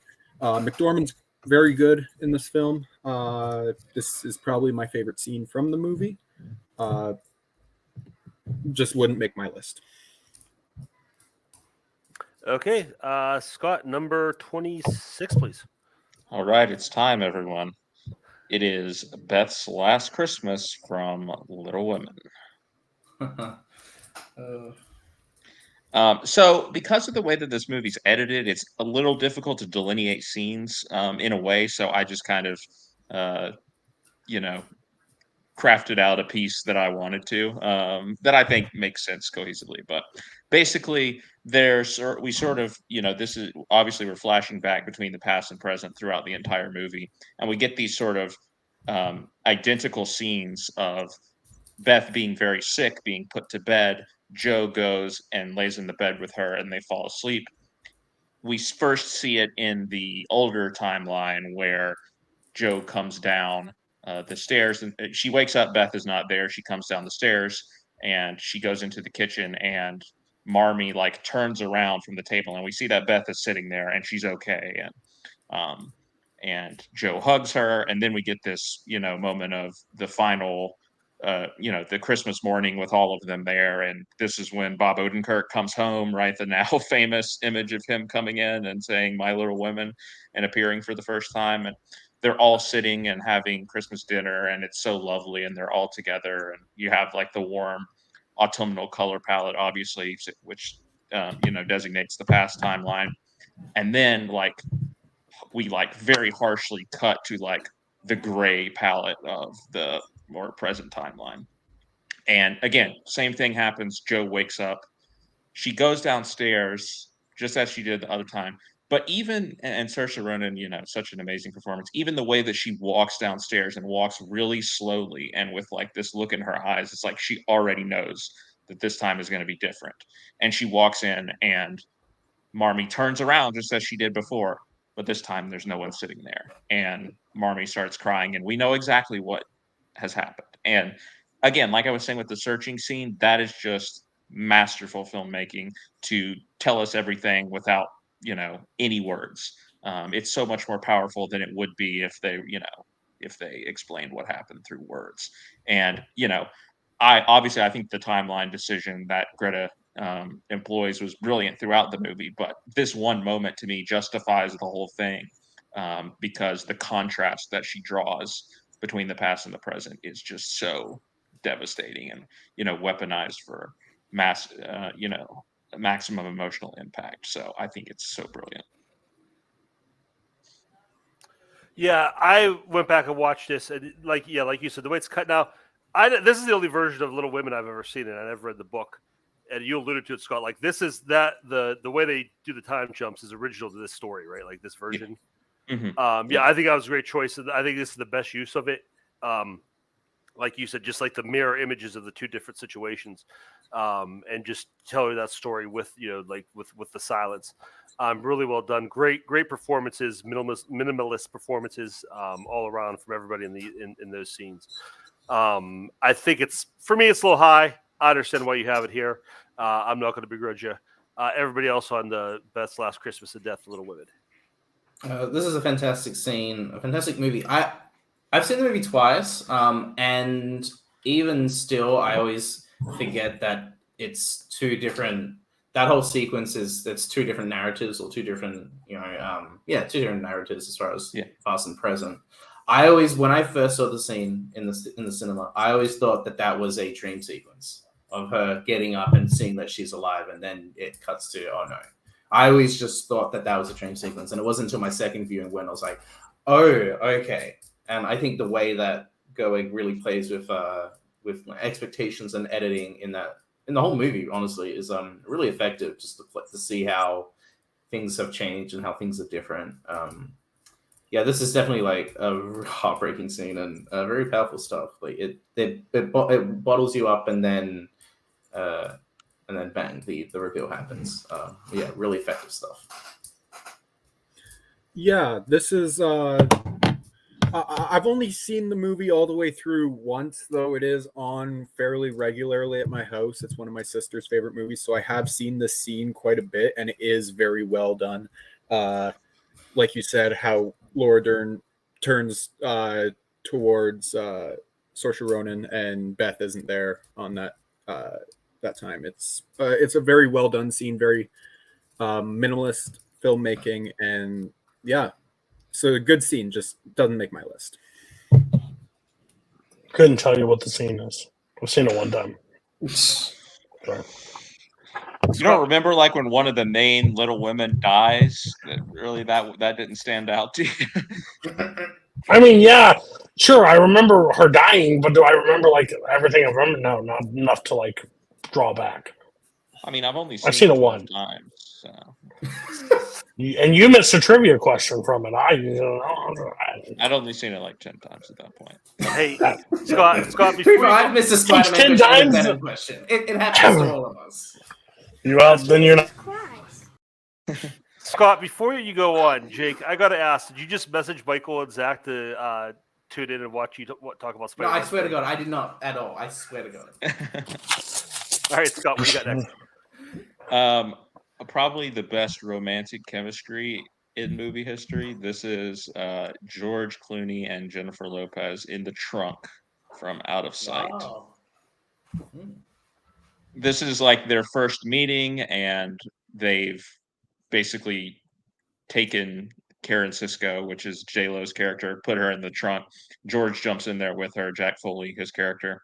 And this is how they meet. Obviously, her, the U.S. Marshal, him, the hardened bank robber. And they start having this conversation, and the dialogue is just unbelievable. In this scene, it's, the Elmore Leonard on the page, and then Scott Frank, who's also a, great screenwriter in his own right, adapting that. So just two great minds working there. And, they're right close to each other because they're in the trunk of this car. And the first thing they talk about is, she basically says he needs a breath mint.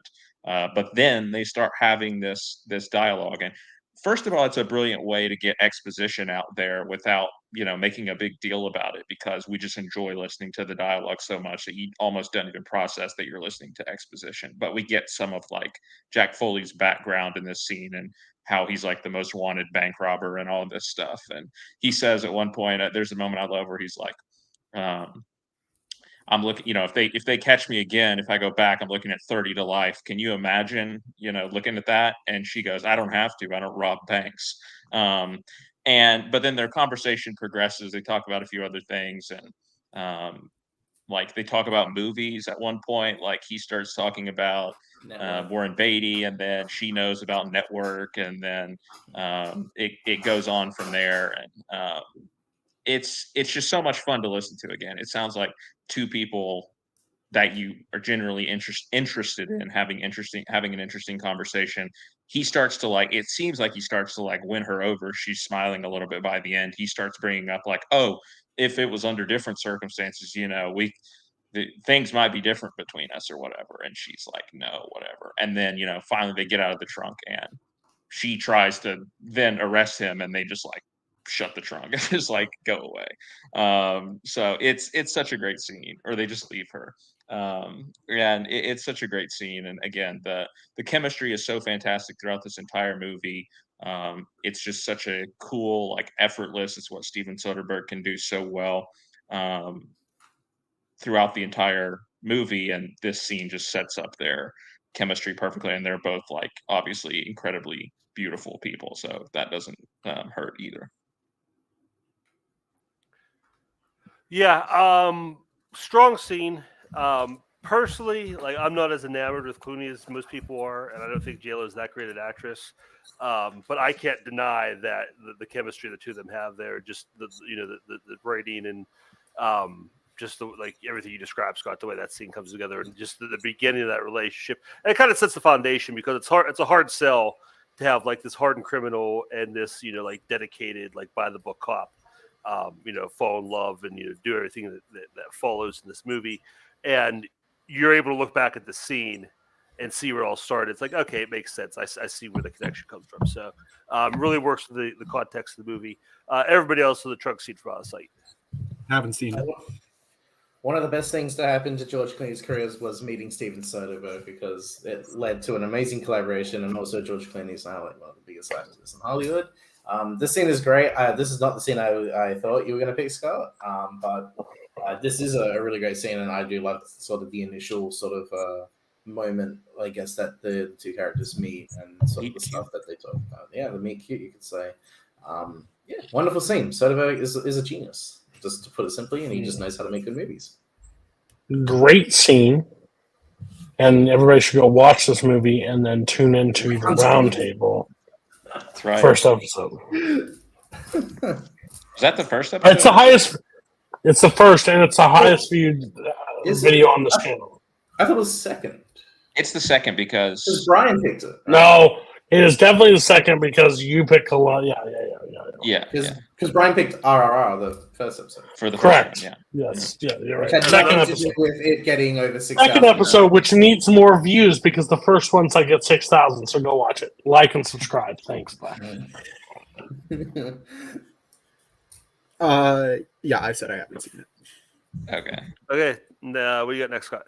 All right, we have the emotional damage section of my list a little bit tonight, but 24 is the videos from home scene from Interstellar. Emotional damage. There it is.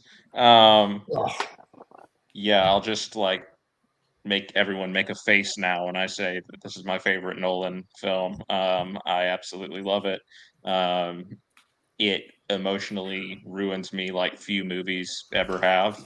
And this scene is definitely an example of that. Obviously, it's been memed to death, but it didn't ruin. I came to this movie actually much later on than when it came out, and it didn't ruin any ounce of the scene for me. The fact that I had seen, the image at least of Matthew McConaughey weeping there, but it's such a fascinating thing to think about. I feel like we just haven't ever seen something like this portrayed before, where it's like,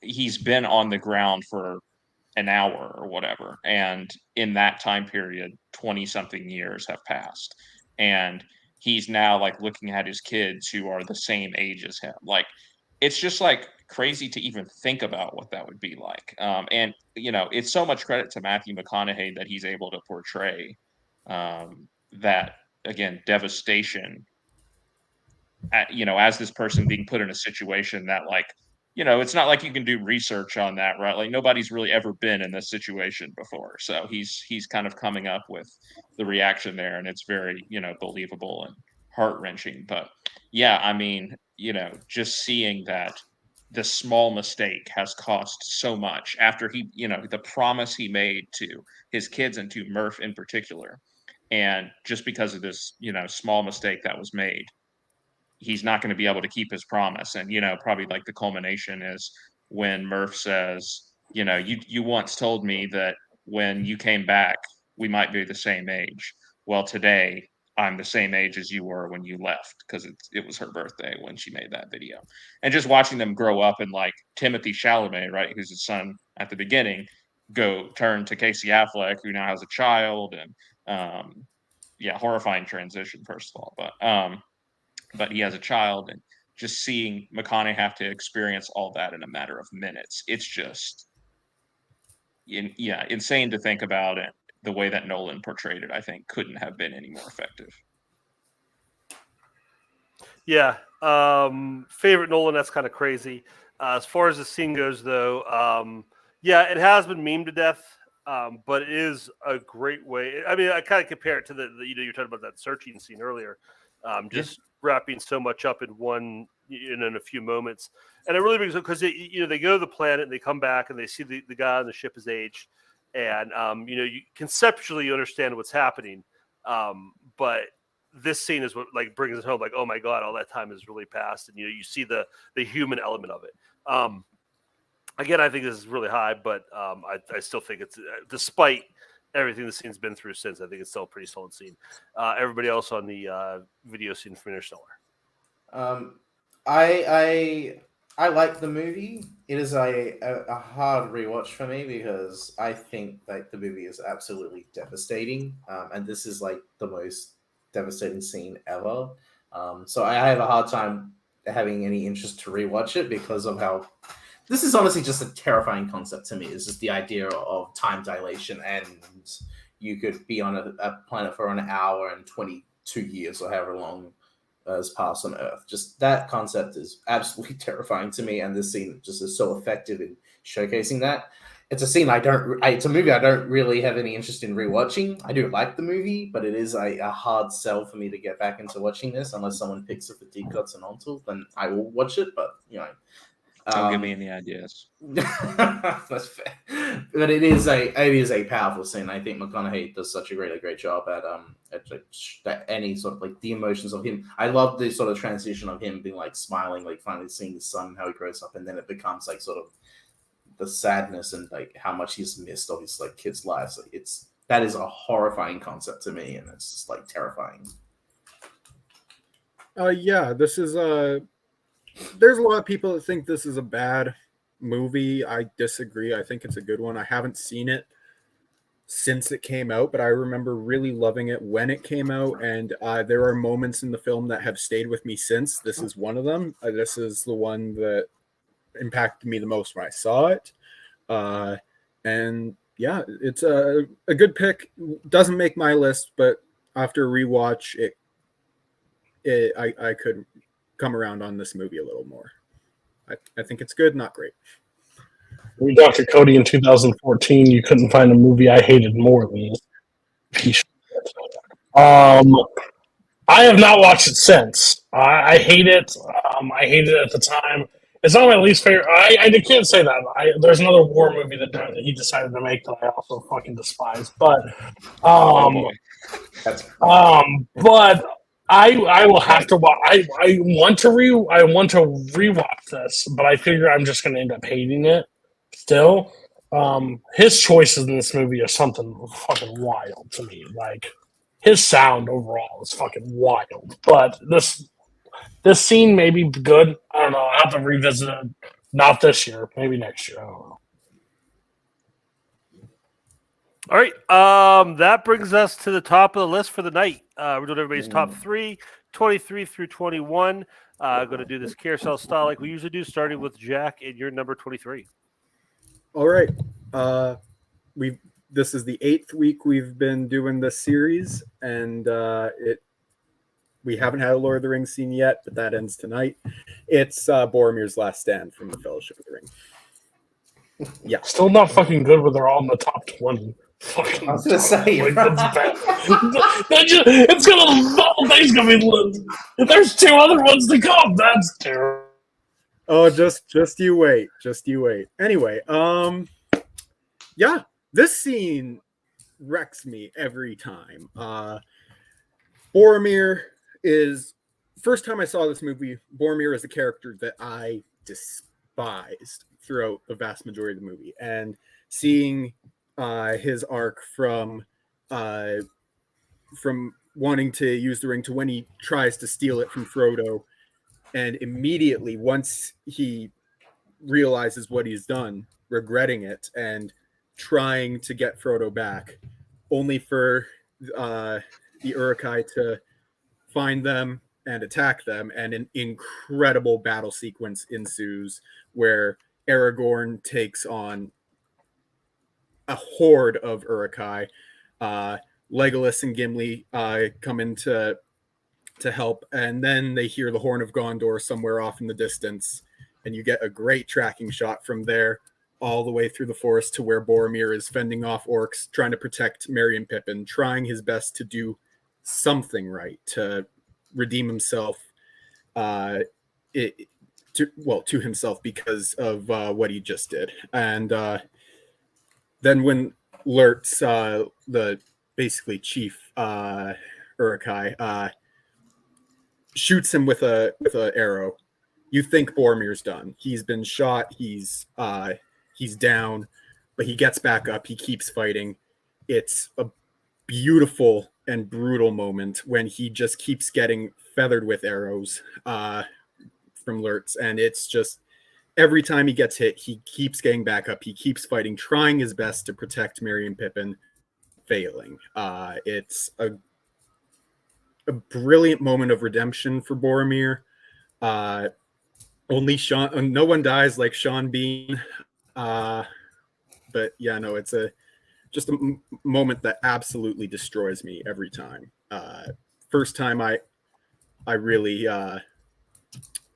cried for a character that I hated for a lot of the movie. But no, it's a very good moment. I love this moment so much. Not the moment, not the scene I was expecting from you for Lord of the Rings. I know, like I said, you're doing one per movie. So again, I mean, top 25. That's what we're going to get. I mean, I would expect your Lord of the Rings scene to be the top 10. Yeah, it's a great final stand for this character. I think the problem for me is not that I hated him; I just didn't care about him. Like for me, he was the least interesting member of the Fellowship for most of the movie. And then he gets a cool moment. It is a cool moment, but I just wish I had more of a connection to him, even if it was a negative connection, like you had. Everybody else on Barrymore's death, Fellowship. Pass. I've seen the movie. I know the scene. He gets shot with arrows and he dies. That's the scene. What a suck ass pick. Like, let's be real, Jack. You only picked one from all this shit, and you picked Boromir's death. Sean Bean that dies and everything. What the fuck? Like, what? You've seen this guy. Listen, you can attach to him all you want. You got greedy. Grabbed the fucking ring. Got shot for it. That's what happens. You don't do. It taught a life lesson. How does it feel that Frodo survived all this shit, went all the end, and fucking Boromir dies on the first time he touches it? Crazy. Yeah, movie. Terrible pick. Honestly, I'm surprised it wasn't the Morog scene, or the whole Mines of Moria. There's so many better scenes from Fellowship. Whatever. You're spoiled for choice with this movie. There's so many great scenes I could have picked, but this one, it just has that. I will say, it was between that and You Shall Not Pass for a long time, but this one out in the end. Well, You Shall Not Pass to first place today. That's fair. All right, Cody, you're 23. It'll be hard to beat me tonight, guys. There's an actor that we did not get much time with on screen. I believe he only did 5 movies. Is that right? Yeah. 6 if you count the one from 90. He only did 5. Some would say, like, I think Pacino has credited him on his acting ability and, like, what he did for him on set and stuff. Nowhere near Florence Pugh. Like, John Cazale could teach Florence Pugh how to not be frowning. I picked Fredo in the chair in Godfather Part 2. This scene, not only is John Cazale like giving one of the greatest performances ever, Pacino's also giving one of the greatest acting performances in the scene, and the chair is giving one of the best acting performances in the entire thing. Fredo is sitting there. This is after I know it was you, all the stuff. He knows him. He sits there and he starts talking to Michael and is basically like, hey, if you just agree to this, like we can get through this deal, blah, blah, blah. And then he starts sitting there and he kind of just starts like expressing like how he feels about the whole situation. Like, he's like, Michael goes, I've always taken care of you. Always taken care of me? I'm your older brother. I'm smart. I'm important. Like, I'm not as smart as everybody else feels. And he's like, the chair just keeps rocking him back. And even when he's like trying to explain, like, I can do this stuff. Like, oh, give it to Fredo. Tell him we'll entertain this person or go handle that casino. Like, I can do this stuff. And like the chair just keeps bringing him down. Basically, he can never get to the level of Michael. And then Michael turns to him and is like, you're no longer my brother. We are no longer friends. If you want to come see my mother, call a day in advance. So I'm not there. Don't come around our hotels. Don't come around anything. It ends today. As long as my mother is alive, you will not be touched.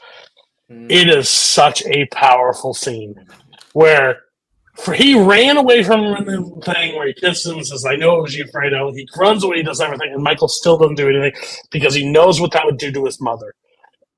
And it's snowing outside, it's on the lake, and you see like how they shoot this is just incredible. And like after he's like expressing his heart and he's like putting everything, like, this is why I did this stuff, Michael. And Michael still turns to him and goes, no. We're not brothers. We're not friends. Like, it is such a powerful scene. There's a lot I could choose from Godfather Part 2, but I think this is by far the most important scene in the movie for me. Like, I think there's a scene at the very end, like, where the deed is done. But overall, I think this is the setup. This is because this sets that moment as soon as she dies, what happens. So, absolutely impressive. Lost way too early. Go. Yeah, I just watched Dare Hunter the other day. It was sad. I know you're being silly about the whole John Gazelle thing, but yeah, he's brilliant in these movies. And they actually No. As much I know. as we joke back and forth, he is insane. He is a fantastic actor. And that's honestly why he's the reason. John Cassell is the reason why Fredo has such a big part in the second movie, just because of how good he was in the first and how impressed everybody wanted to see more of him. So he's the reason that's such an expanded role in this film. But yeah, it's just so good. Like you said, that part where Michael walks out and he just he just puts his hand out, like tries to grab like Mikey, and he just gone. And yeah, just him rocking that chair. It's like, you're my kid brother. I got passed over. That's how Pop wanted. It's not how I wanted it. I'm smart. Not like you. Smart, not dumb. So good. And then, like you said, like this is Fredo's moment. Like you see, he's building this the whole, and even the first movie a little bit. But you see him building to this the whole time. But just him having that like final, and it feels like this is his like triumphant moment. And Michael just pulls the rug out from under him. Yeah, fantastic. Again, another movie where you can't pick a bad scene. This is a really good one. Everybody else on the chair scene from Godfather 2. This is the number one scene that if I remade the list today, I would put on my list because I rewatched this movie for the first time in a long time after I'd already submitted my list. This is absolutely the scene. I know, there's other scenes that people like, of course, the scene that's in the intro. I knew it was you, Fredo, that scene and everything, and others as well. But I mean, this is the one for me, and the way that Pacino delivers like those killer lines, and it is just like as emotionless as any other business like piece of business that he does as head of the family now. Like it is crushing to watch, and the way he is just so direct with that dialogue and just cuts right to Fredo's heart. Like it's such a great scene, and like I said, 100% would be on my list if I redid it today. If we were doing top 100, like objectively the top 100 best movie scenes of all time, I would have like 8 scenes from Godfather and Godfather Part 2. They're fantastic scenes. I just, as much as I love both Part 1 and Part 2, I just don't know if I could ever call them favorites of mine. I mean, I do think they're amazing movies and I love them, but just as far as like my top 100 favorite movies go, I just don't think I could. Maybe I'll rewatch it a couple times and it will when I get older, but yeah, I mean, this is a great scene. I do love that Cody brought up the whole chair part because that's like I can't remember what it was. I think it was a video essay that I watched. I think it was Every Frame a Painting. He talked about chairs in films and he brought up this one specifically, and just the fact that it just perfectly showcases the dynamic between Fredo and Michael as far as who's really in control. And it's also just a big fear of mine, like because I'm the oldest of my 3 brothers, so I'm just worried that I'm going to be in the situation as Fredo. But no, it's a really great scene. It's also crazy that for someone who gave like 4 of the greatest performances ever, Cazale never got an Oscar nod, and especially for this movie where like 3 people got supporting actor nods. It's crazy he did not get one. Not wrong. You're muted, Jack. Yeah, this is a great scene. I haven't seen the movie in a long time. I'll be rewatching it soon-ish. I did have the kiss of death scene. Yes, it's that moment has stayed with me since I last saw the movie. Since I first saw the movie as well. It's a great scene. But I just want that on the record that you did have that scene on there and you hadn't seen it.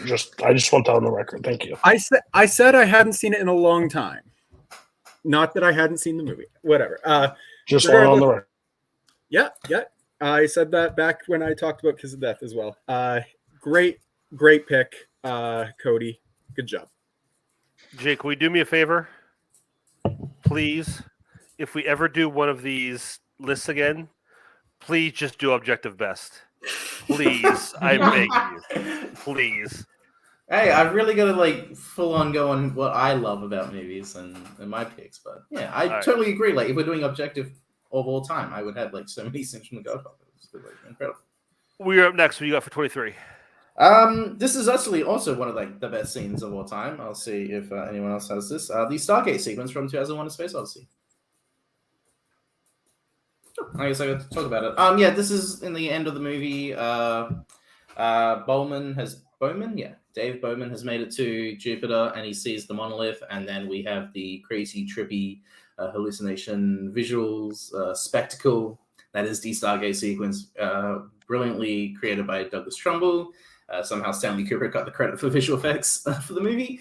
But yeah, I've never taken LSD. I'm going to put that out on the record. I've never taken LSD. I imagine if I did, this is what it would feel like and look like, and just my whole perception of reality would change and become just crazy, vivid colors, and the whole spectacle of it is honestly just incredible to watch. I was lucky enough to see this in the cinema for the 50th anniversary back in 2018, and just that whole sequence when it plays out is just absolutely awe-inspiring. I wish I could see the movie or see the scene before, or actually watch the movie before knowing like almost anything about it, but because of The Simpsons, I knew so much of the movie and the sequence. But I do think that it is just an absolute spectacle, especially for 68. Like the visual effects, the technology that was made to make this movie is just like at the time unprecedented. And you're really like for the ride with Bowman as he goes through this. Like you're with him as these crazy visuals happen. And I absolutely love the cutting when you just cut like these freeze frames of Bowman, just like, is he screaming? Is he in agony? Like what is going on? And it only happens like for half a second, then it goes back to the sequence and you see it a couple of times, and then you get the extreme close-up of the eye and how it changes colors and all these just crazy visuals. You have like the desert landscape that's got like the weird like blue tint and orange tint and these weird shapes just forming and creating, and then it eventually gets to him in the room where he sees his older self. The whole sequence is just why I love 2001. It's my favorite Kubrick. It's one of my favorite movies, and everything about it is just absolutely incredible to watch. It's funny you mentioned The Simpsons, Jake. I took my nephew to see this, and he's a big Simpsons fan. So first thing I asked him when it was over, I looked over and I said, "How many Simpsons references do you understand now?" He's like, "I counted 8." So, but no, this is, visual. There's really not much more to go on the visuals because that's all it is. It's really good. I'm not saying it's a bad thing, but it's just like looking at the kaleidoscope. Like, you mentioned LSD. I remember when I was a kid, I don't know if this is a thing or not, but I remember hearing rumors like the whole movie was made to be watched by people at LSD, like this scene specifically. So I like this movie.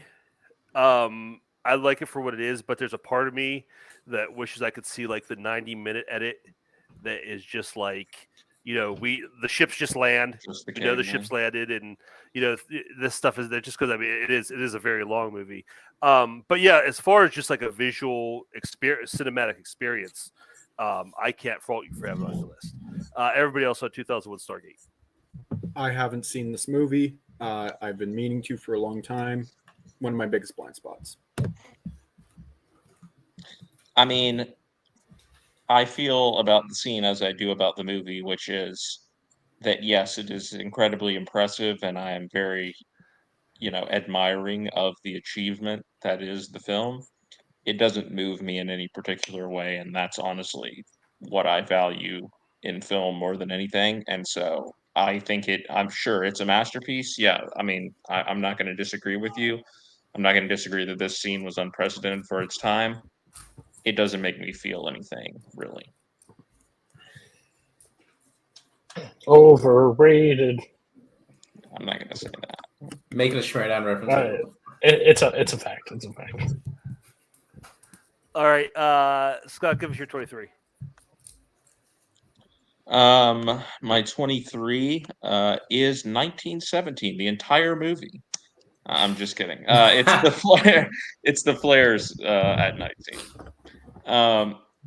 Legitimately, when I watched this in theaters, I gasped at this scene. Like specifically when this is after the one sort of obvious cut in the movie when Schofield has blacked out and he wakes up and he climbs up over the stairs, and that first shot of when he comes up over the stairs and we see the ruins outside of the tower that he's in, illuminated by the flares going off. I was like, that is one of the greatest shots I've ever seen.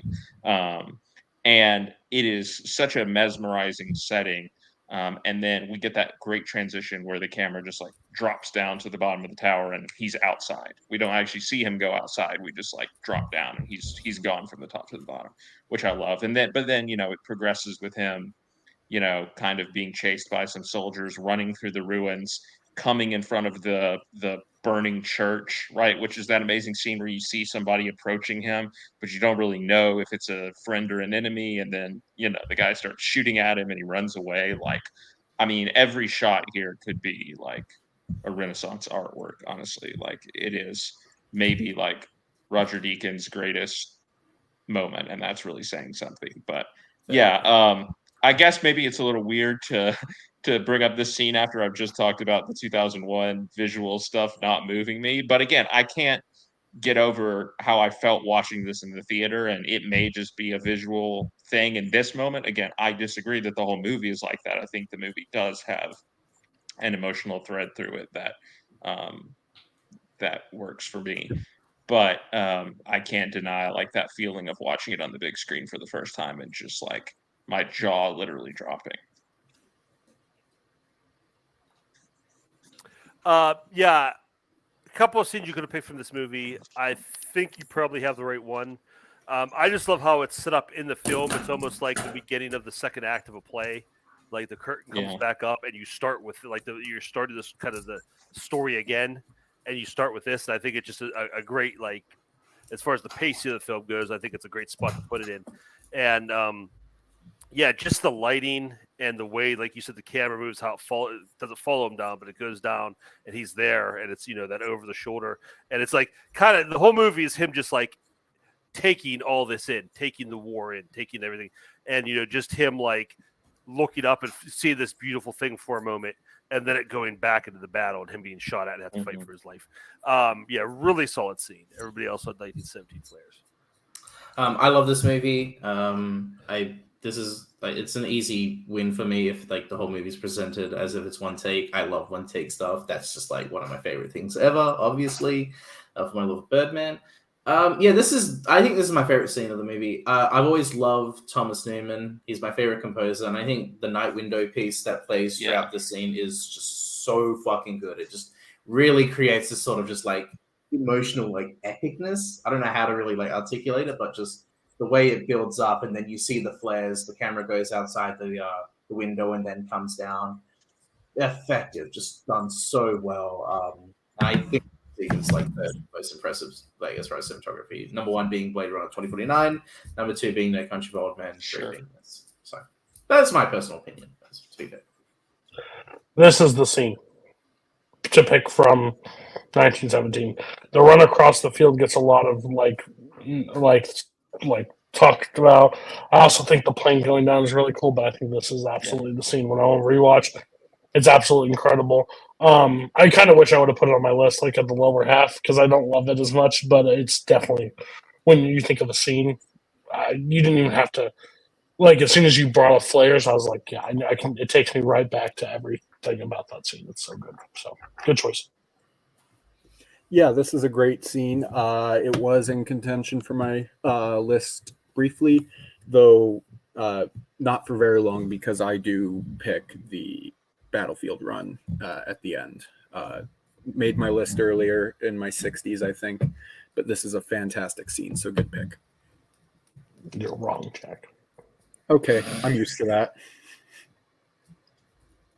All right, that was Scott's 23, so we're back to Jack for his 22.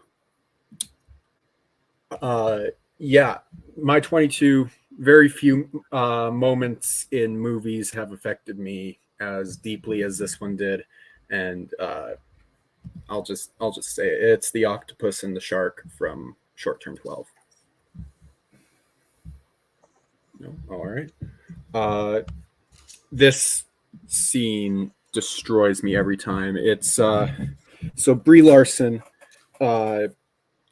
works at like this how do I describe it? Place where it's like a halfway house for teenagers. Yeah, almost like a halfway house for children with troubled homes, and it's there's a lot of marked hard scenes to watch in this movie, but this one, so Caitlin Dever, she comes from a troubled home. She lives with her dad, and she doesn't open up to anyone ever. And at this point in the movie, she finally opens up to Brie Larson, and hands her this paper that has a story written on it called The Octopus and the Shark. And it's basically her begging Brie Larson for help in the only way that she knows how. And it's absolutely devastating. Every time I watch this scene, I can't help but cry. It's a brilliant performance, very minimal performance, but brilliant all the same. Larson shines in this role, and I can't fully describe how much this scene hurts every time I watch it. Okay, this is super high, and I'm going to tell you why. I understand you're a Kingsman, and when you join the Kingsmen, you had to swear allegiance to the Church of Caitlin Dever. So I feel you. I'm good.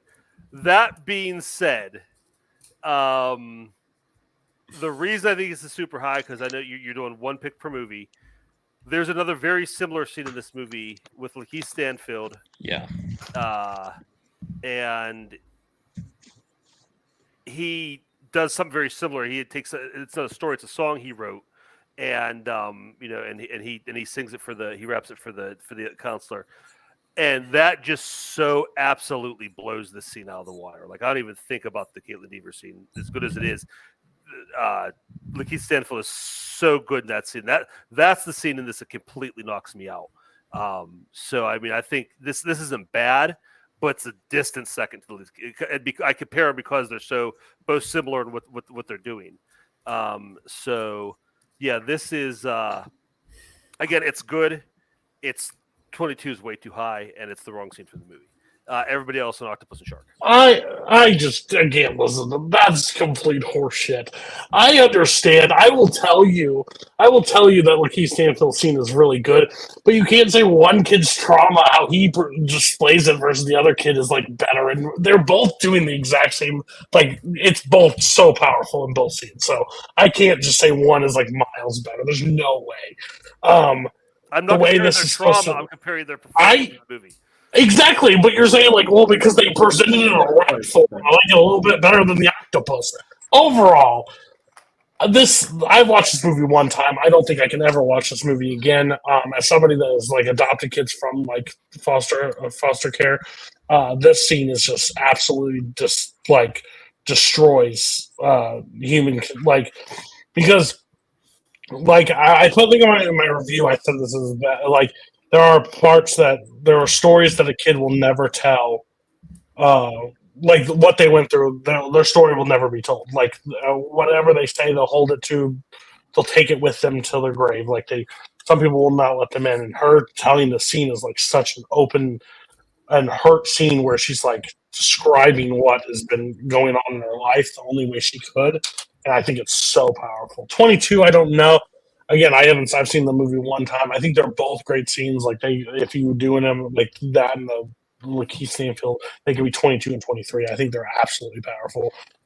But yeah. This is a fantastic movie, to put it simply. I had always written it off over the years just because I was like, oh, this is like the Kingsman favorite. So why should I ever watch this? And I was wrong, because this movie's like... To be fair, it's the Holtzman movie. It's a massive Holtzman movie because of Caitlin Dever, and yeah. It is the Holtzman. Yeah, it's Holtzman's movie. And I'm Holtzman's cousin, technically. So exactly, yeah. But I watched it finally this year, and I was just like, yeah, everything that everyone talks about this movie is like well-deserved. I think everything about the scene is also so effective, and the fact that they set it up earlier when I can't remember Caitlin Deaver's character name, but she's watching TV, and then you see the shark, and then Jordan. that leads to get to the leave. That whole thing comes back with the story, and I remember that's probably when I realized that this movie was incredible. That I was going to give this like at least 4.5 stars on Letterboxd was when she reads the story, and I was just like, what a incredible scene! Just everything that goes throughout it. I think this movie is fantastic. I would like to rewatch it, but it is like such a brutally devastating like movie from like almost every standpoint in the movie, from every character, from the whole movie. It is just a fantastic film. To put it simply. All right. Did you go, Scott? Let's go. Yeah. Yeah. Sorry. No, I love the movie too. I remember seeing it when it came out and like trying to tell everyone about it because it was such a like small movie at the time. And even though all the actors in it are famous now, like none of them really were at the time. And I would have really put a lot of money in Brie Larson's stock at the time, and I would have lost a lot of money. But anyway, that's a whole nother matter. I do think the scene is great. I do not have as strong a take as Kirk, but I was sitting here thinking I would have picked the Lakeith Stanfield scene if I had to pick one from this movie. But I think it's a great movie overall and an important story that most everyone in the community has seen it now, but if not, you definitely should. Will say Lakeith Stanfield, it was in consideration for the list, but this one went out pretty quick. Honestly, I think I would pick this scene if I had a preference over the two, but that's just me. All right. Cody, 22. Just a simple question for my scene. Did you fuck my wife? Raging Bull. What is with the Kingsman and swearing? Just fucking put fuck. Come on. So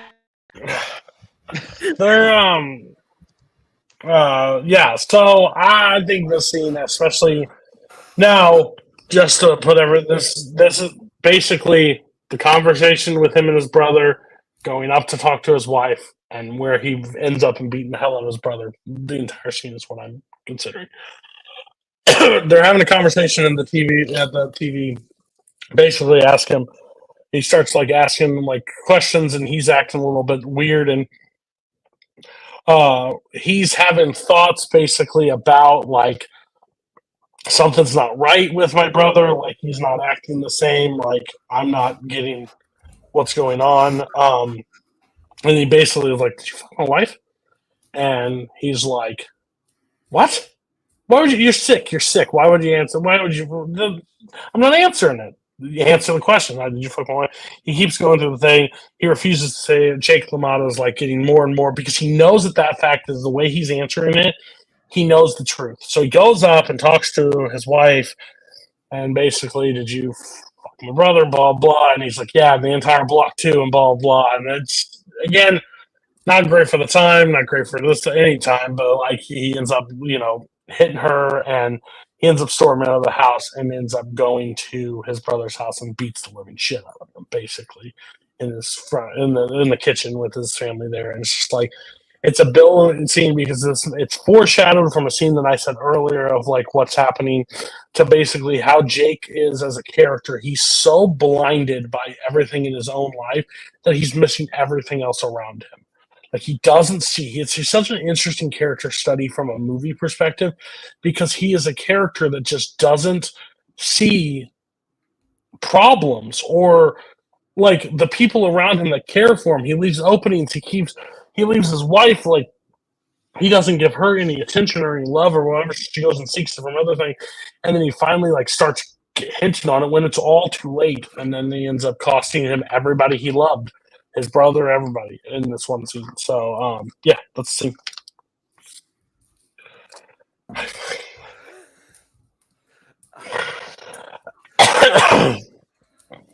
What was the other Raging Bull scene you picked, Teddy? The one where they hit each other. Yeah. Okay. Yeah, it's basically where he says he literally will screw anything if you give him the chance, and he's like, "Go hit me," and then ends up screwing his wife. It's funny that you picked these two scenes just because like they're so similar, and you didn't pick any like the boxing scenes, which is the way I would have went.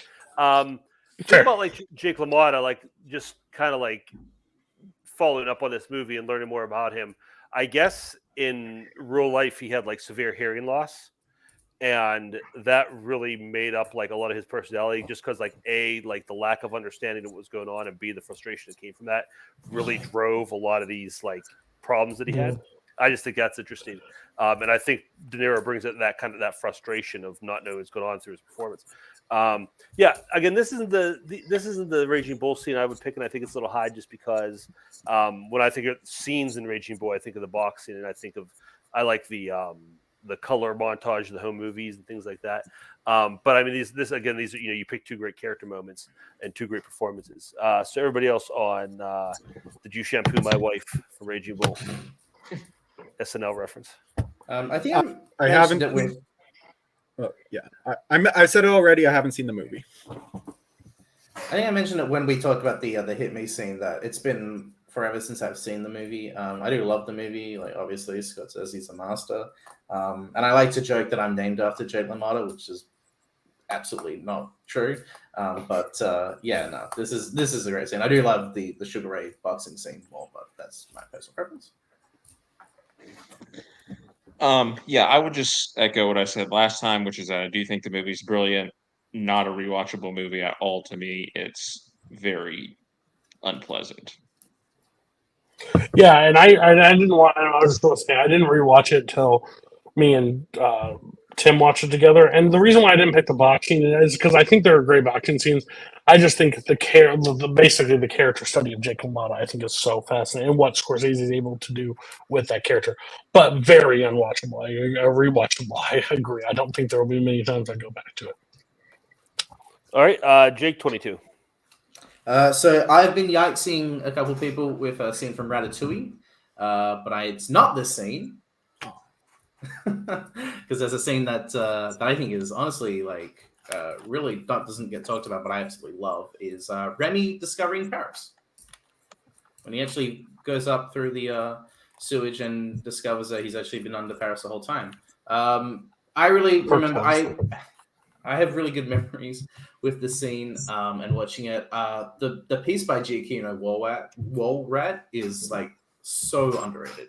It's an incredible piece of music that plays throughout the scene. Basically, Remy has been lost from his family. He's got the cookbook of Gusteau, and his figment of imagination has made Gusteau like talk to him. He's basically like, "Come on, go and look up and see and find something," and then goes through. You have these great visual gags of like the couple arguing and then shooting, and then they make out after that. You got the dog, which is fucking, what's his name, Doug from Up, making an early appearance. He almost eats the food, but Gusto's like, "No, good food will come to you. You just have to wait." And so then he goes up through the building and up onto the roof and discovers this gorgeous fucking looking city of Paris. Looks incredible. The sunset, the Eiffel Tower, everything's, the lights, the glow of it. It looks incredible. And then he discovers right next to it where he is Gusteau's restaurant, and then he finally gets there. I think the whole sequence is just really effective. And I love the music. The music really just like adds a lot to it. I'm a big fan of Giacchino. I love, this is maybe my favorite Giacchino score. Ratatouille, I think, is an incredible piece of music. And this is just absolutely incredible animation as well. I love it. It's simple, but it's a very effective scene. I'm on record. Ratatouille is probably one of the most overrated Pixar movies. And this scene kind of encapsulates why I think so. Because the thing about I love about Pixar is when the movies do like world building and create like a new world. And the big thing about this is like, oh, he's a rat and he's in Paris. Okay. And the scene is, I mean, it's the Eiffel Tower, Paris wide shot you've seen in a million movies. So it's not really anything new or special. I think other movies have done it a lot better. And yeah, I just what like 8-year-old has seen other movies that. Well, we're not 8 years old now, are we, Jake? But I was when I watched the movie for the first time. But you're not. You've seen a lot of movies since. You should put those on here. But we'll talk about this later with another Ratatouille. So yeah. Yeah, and again, I think this. I rewatched the scene, and again, this is really the crux of why I don't love this movie. I'm not interested in the rat, and I'm not interested in the rat in Paris. Everybody else on Remy discovering Paris in Ratatouille. A good scene, lower tier. Like here's it's still a very good scene, but there's a whole bunch of other scenes from Ratatouille I put above it, including one that I already mentioned, and we'll get to later. Oh, we definitely will be. Yeah. I mean, it's an anthropomorphized animal, so that means it's good with me. It's only the other way that gets in trouble with me. But no, I love the movie. It is one of my top Pixar movies for sure. I haven't seen it in a while. And this is one of those scenes like that I probably take for granted, like watching the movie because it is like short and like, it's just him getting to Paris. You think about other things. You think about things that are more important to the plot, arguably, when you think about the movie. But I probably shouldn't do that because, in retrospect, it is simple but brilliant. I think the movie is good. I think the movie is really good, to be honest with you. Do I think it's as great as everybody? It's not my personal like top 10 probably for Pixar, but I enjoy it a lot. I still think the scene, like I think what they're able to achieve with like the animation of Paris is beautiful. Like and the score and everything. I just wouldn't be like one of mine to pick, but I think what they do is very of probably the most like photogenic like places in the world, like at that time frame to put it in animated. I think it's awesome. Now, if he would have went up and it was like Paris in space or something like a different planet or Earth, Kirk would have been on board. Yeah, I was gonna say They it's just just decided a to real pick place. It's real place. I'm out. I'm out. No fan. Real place is a character I don't care about. Scott, you're number 22. Unless it's Pittsburgh. My 22 is a little song and dance. It's the ending number from Cabaret. Love this movie. And this movie is about, obviously, like the slow rise of Nazism and the fact that these main characters are trying to distract themselves and avoid what is going on around them with their everyday dalliances, the romance, the love triangle that's going on, that is driving a lot of the plot here. But eventually, over the course of the movie, slowly we see that it becomes harder and harder for them to avoid what's going on. And the Kit Kat Club is kind of this safe haven for most of the movie where, they can just come and, obviously Sally's putting on her musical performances and it's kind of insulated from the outside world. And finally, this is the final scene of the movie and it's become too much. But we first see Sally giving the title number, the cabaret number, and it's this very jazzy, upbeat, life is a cabaret. It's a carefree song. It's, high spirited. It's optimistic. It's, basically trying to capture the vibe that you get from the Kit Kat Club for most of the movie. But something is different this time. And as she finishes the number, Joel Grey comes back on and he's, again, trying like it with the spirit of the song is like, oh, our cares are, we're carefree. I don't remember exactly what he says, but, the ladies are beautiful, something like that. It's all like, sunshine and rainbows, whatever. But then like it gets really chilling and just like the look on Joel Grey's face. And then there's like this nightmarish editing that starts happening where we see like the musical numbers, but they're like cut with this really dissonant music. And so now all of a sudden we're seeing them in like a much darker, more disturbing light.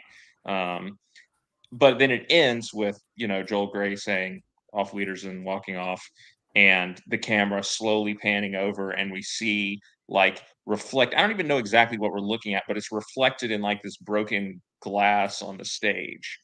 And in the crowd, you can see Nazis sitting in the Kit Kat Club and you realize that they're there. And, again, the Kit Kat Club is no longer safe and soon the whole country and all of Europe will no longer be safe from Nazism. So it's a brilliant movie. The progression of everything. It's so well directed by Bob Fosse and, to end on that very subtle note that is the culmination of what we're seeing throughout the entire movie. I think it's one of the greatest final shots in any movie for sure. Yeah, it's been a while since I've seen it. As you're explaining it, I'm remembering it now. Because I wasn't able to rewatch it. I don't love the movie overall. I have a lot of problems with the movie. But that aspect of it, like just like I'm more interested in like the historical aspects than I am the characters in this movie. So I really I do like that ending, just where it's like you said, it's subtle. You just see more and more brown shirts in the crowd, and as like you just taking over like every aspect. Like you said, this was a safe spot. This is a place where they had their these kind of people could exist, and now that's not going to last much longer. Everybody else saw the ending of Cabaret. Haven't seen it. Great movie. I saw all the Farsi's movies this year for Blank Check, and Cabaret was definitely one of the high points of that whole filmography that he has. I mean, he has made great movies. And this is definitely one of his better ones. Twohig only made 5 movies, so what kind of filmography is it? But Cabaret is like just a fantastic musical. Like, I'm not a big fan of musicals, but this one like really connected with me. I do also just like how Scott was talking about the fact that the whole audience is just full of like Nazis, which is a complete juxtaposition, a callback to early in the movie when you have the one Nazi in the audience and he gets kicked out, and now it's just like it's just all of them now. It's just growing and they're going to consume the entire Europe. It's a really effective scene and just great movie. This movie sucks. Overall, I hate this movie. I think it's so bad. The ending, I don't care. And Bob Fosse and Joel Grey have Oscars to deliver to Francis Ford Coppola and James Caan. That's just my I would say it is one of the most insane supporting actors. Pacino, but Pacino was a bitch at the Oscars. He was a bitch at the Oscars. Yeah, It doesn't have anything to do with Cabaret the movie, but good insight. Thank you. 100% does. 100% does. Him acting I like would Jack. say it is insane. Joel Grey won the Oscar, like when 3 people from Godfather were nominated. Like 3 of the greatest performances of all time in one movie, and Joel Grey won. There are a lot of like contenders for weirdest Oscar wins in the 70s. Like I don't think Bob Fosse winning Best Director. I think that's a good win. Needs to be categorized with some of these other ones. Like he did a brilliant job with this movie. But then Coppola won and beat Fosse in '74. He should have 2 for both movies. Deal with it. And he lost. Fosse lost for the second movie. But we digress.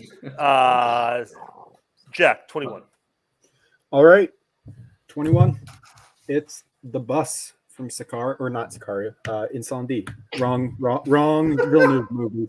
Wrong Villeneuve movie. I don't know what happened. Slip of the tongue. Whatever. This scene, there are very few scenes that have this long of an impact on me. I just after watching the movie for the first time, for the first 6 months minimum, there wasn't a day that went by where I didn't at least think about this scene.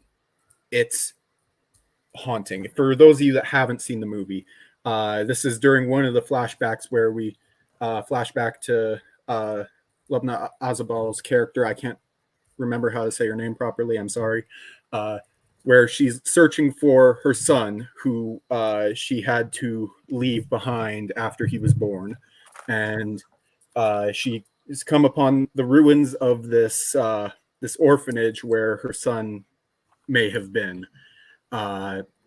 And shortly after, she's picked up by this bus full of people, and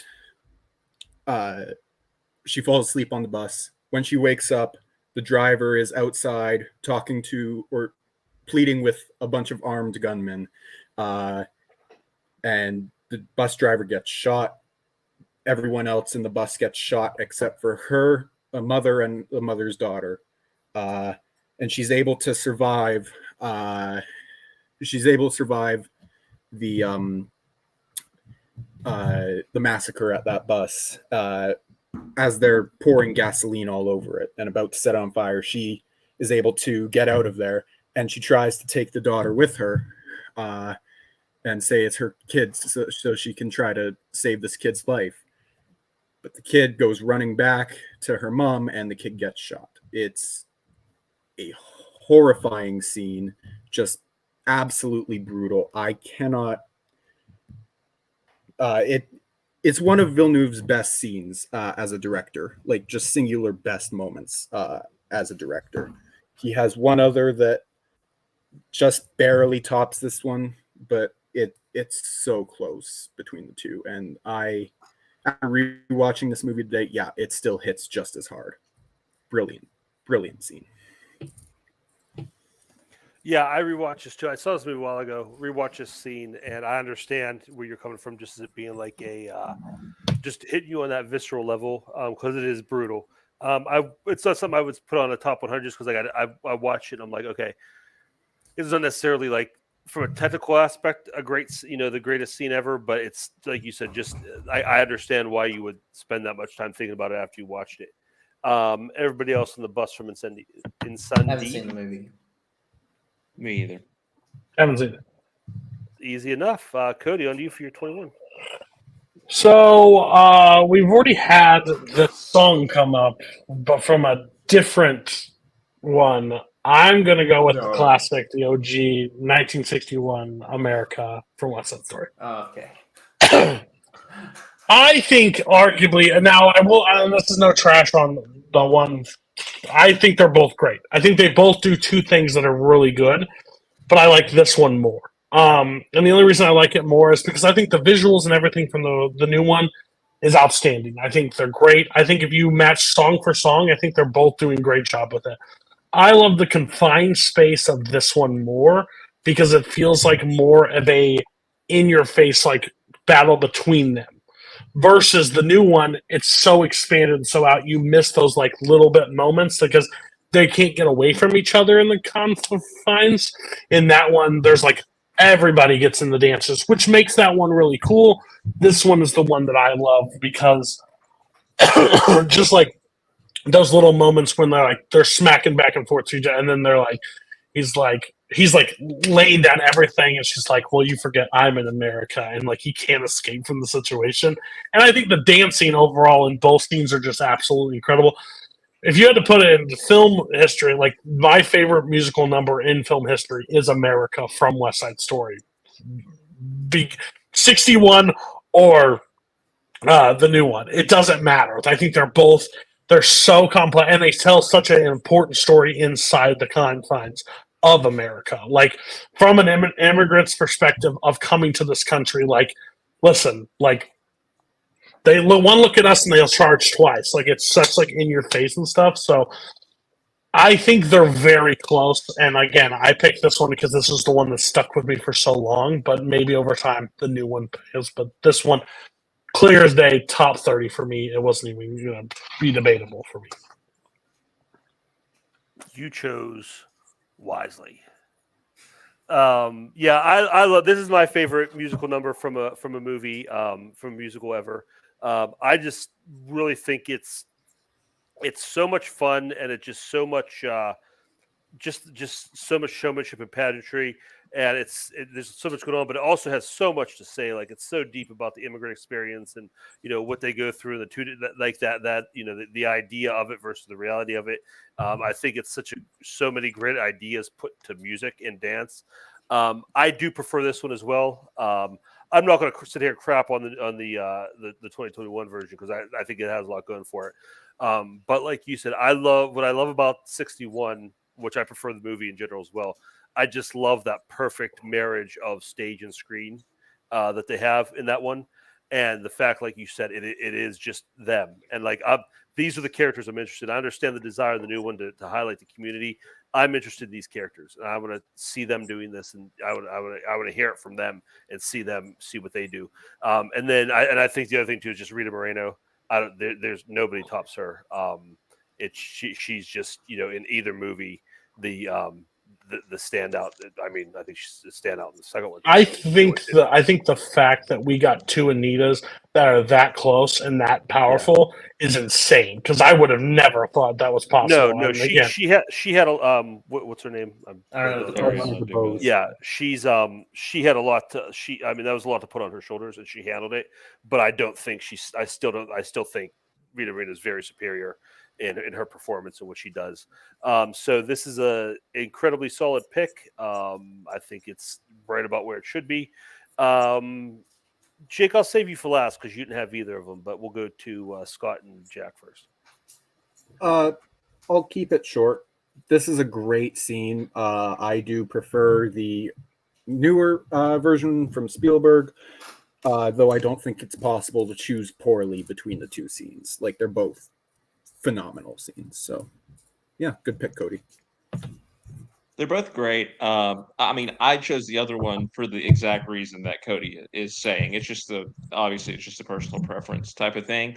But for me, I like the expansive feel of the Spielberg version because, like, when they are singing about America, I want to see America, and you get to see that in the new version. Whereas here, it does feel confined by its stage roots a little bit. Not in a bad way because they make the absolute most of it, but I just prefer what Spielberg is doing a little bit more. I like the new America sequence more than the 61 version. I think just because I like the visuals and that whole sort of sequence, but I like the song from the original more. As weird as that is, I just like that piece more. It's just like, personal preference. Also interesting, I'm like the only non-American here, so as someone viewing this as non-American and being like, America seems fucking cool, like from the sequence. I'm just like, what you can do, and then you have I can't remember what's the guy's name? Bernardo is just like, no, America sucks, and I'm just like, but Anita makes good points, and the idea of the American dream is such a big concept, and that's always been like, okay, I can see why it's such appealing and why America is as big as it is. And I think both are great. I probably prefer the 2021 version just because I saw that in the cinema, and that was just like, an absolute like the movie sort of like moment. But both are great, so I can't really argue against either. Jake over here with the Canada erasure. Sorry, Jack. Sorry, I forgot. US, North American. Sorry, it's just like we only talk about countries that are in the knockout stage of the World Cup. Yeah, that's true. That's true. Okay. All right. I don't give a shit about soccer, so I don't care. Jake, what's your 21? They're definitely from Canada. Yes, ever since I made this list, I've just wanted to talk about this scene because it's incredible. Someone, I don't know who it was, referenced that I had two scenes from Hulk in my my 100 to 91, and everyone was like, "Oh, I wonder if there's going to be another one in the 80s." Well, as the week has gone by, we've been building to this moment. Nick Nolte gives the performance of a lifetime. Father and son meet for the last time in Hulk. At this point, both characters are going to die. Ross knows this. Even Betty knows this. This is sort of the pinnacle, and this is them finally meeting. Like this whole, I've been on the record. Hulk is a secret masterpiece. This movie is incredible, and this is the best scene from the movie. David Banner just wants to meet his son last time. He talks to Betty. There's a great scene where he talks about how he accidentally killed his wife, Bruce's son, and he's like, "I just want to see my son one more time." And this is the scene. Hulk has gone through and destroyed San Francisco, and Ross at this point knows that both characters need to die. Like, this is too much.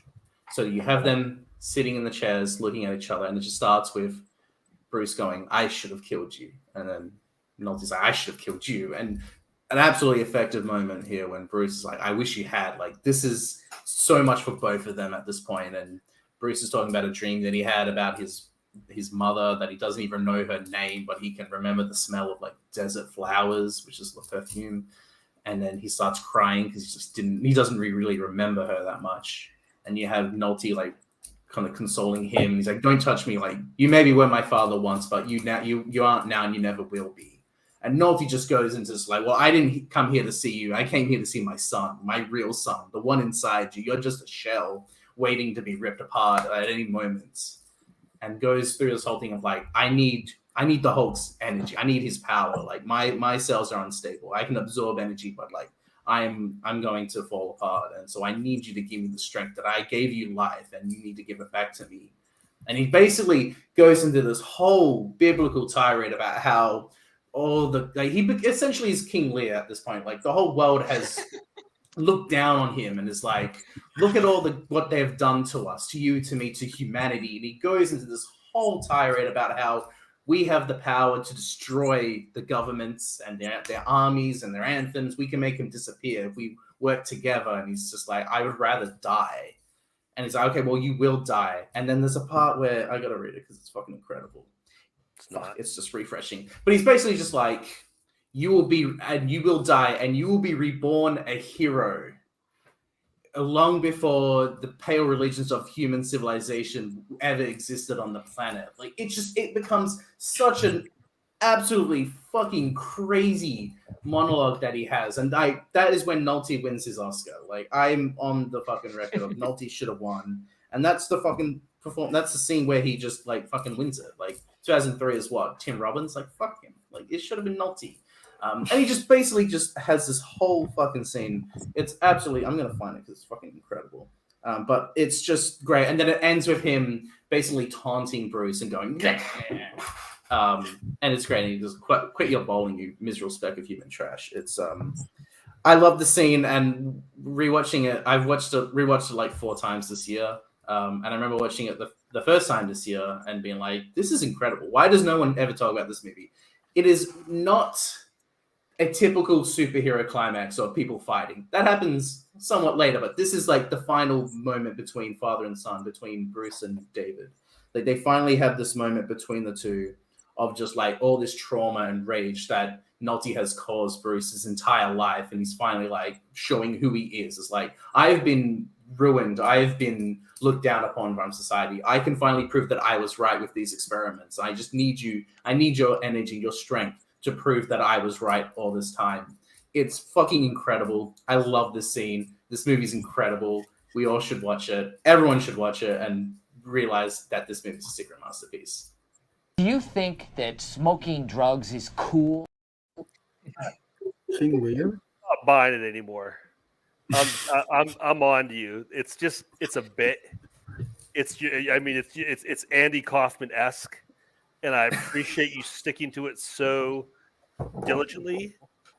But there's no way in hell that I buy that you believe anything you just said about this god-awful scene.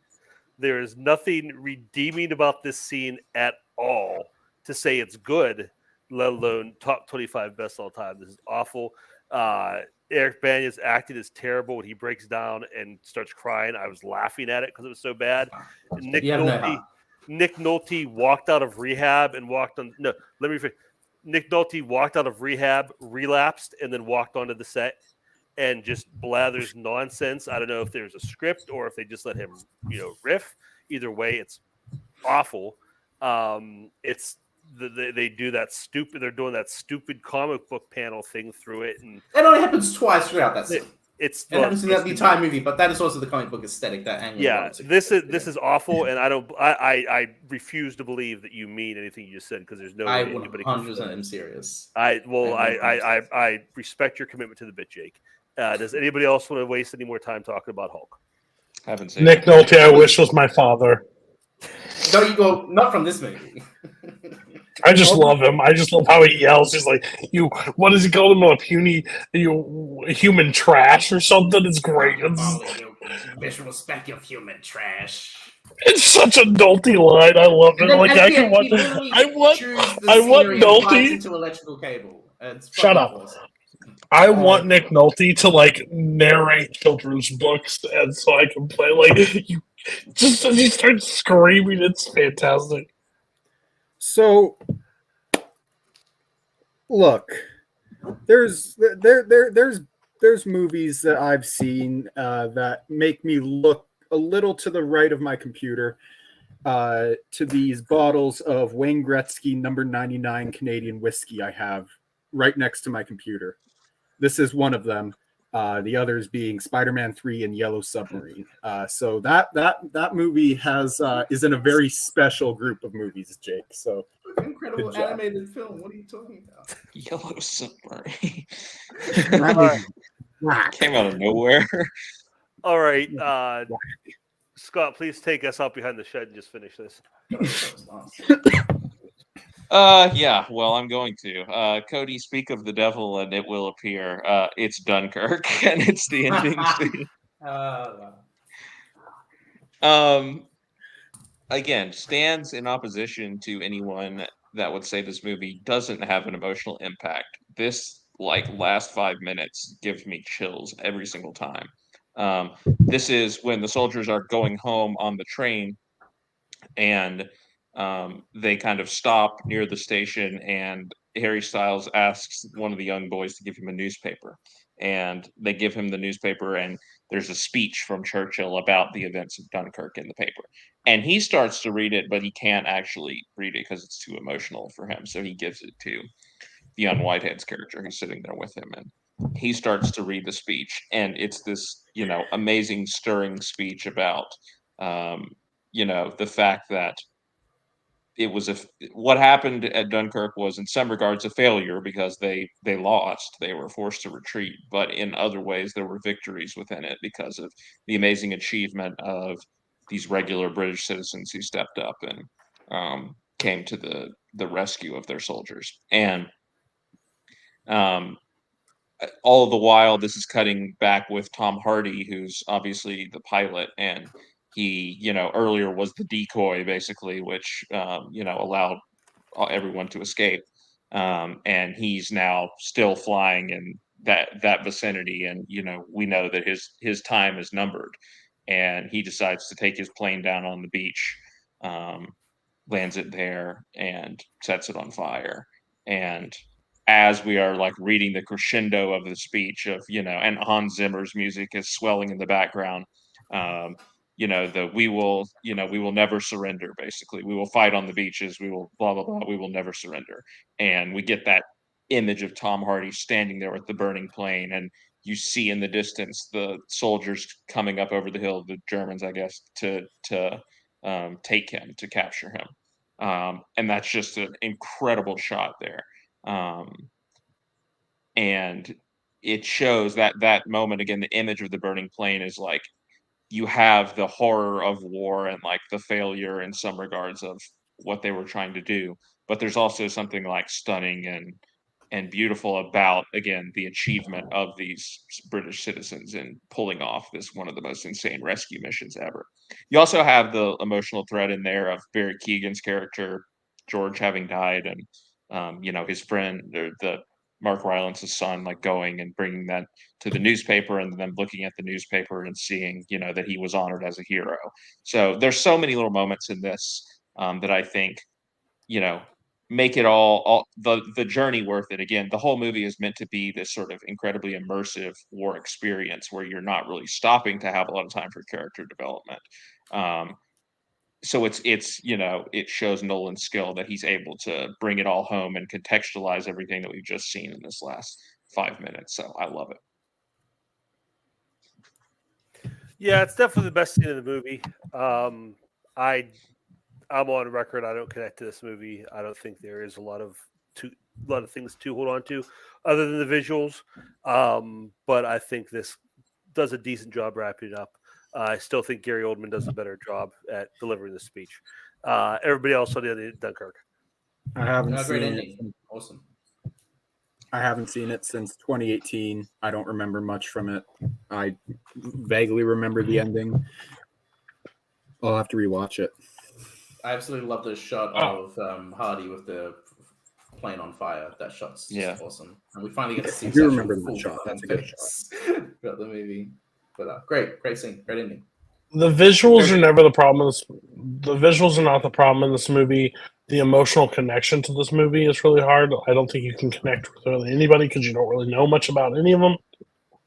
It's just they fade. You don't like. There's no real character development between. This is your time. I want to. Well, I know. I believe me. I know that's the point. That is all the absolute point, which is rough for a movie that's that long and so drawn out, and you can't cling to any of them because if they disappear tomorrow, they don't leave you with anything, and that's a problem in a movie. For me, I need something to hold on to these characters that they're fighting for, because when they disappear into the night, they don't have a hold on me, and that's the whole problem with this movie. I know it's for a bigger story and it's for no emotional, but that's a problem. Like, I want to, like, him breaking down on the train doesn't do anything for me because I don't know you. Like, I know that you went through this hard time, but I don't know you personally, so that's my biggest problem. So, but overall, the scene is great. Like, visually, it's great. Like him trying to lower down the wheel to get into land and like all that stuff, and the fire. Yeah, it's beautiful. It's just not for me. I can't connect to it. All right. Well, that is our show. That's the list for this week. The top the 20s. Going to hand out winners here. Just put me last. It's okay. You can do it. We know it. We know it. First place is going to be Cody. Yeah. You know, a lot of really great scenes here. Road to Perdition, Irishman, Godfather 2, America, all winners. Strong showing from Cody today. Second place, I think, is going to go to Scott. Scott had faltered a little bit, but he had some really strong picks. He had the national anthems, Casablanca, had Crazy 88s. The Flares was strong. Third place is Jack. Jack's list was okay. It just didn't have some of the high highs that Cody and Scott did. So Jack's coming in third. And yeah, I mean, Jake, you actually start out strong. Your top three, your bottom three weren't bad. Your bottom four, actually. But you know, you put Charlie's Angels over Kill Bill, and it was all downhill from there. That wasn't the worst decision you made tonight, which is insane. But yeah, that's fourth place. So we will be back next week for the teens. Second, our penultimate show for the countdown. So join us then. Thanks for watching tonight, and we'll see you next time. You're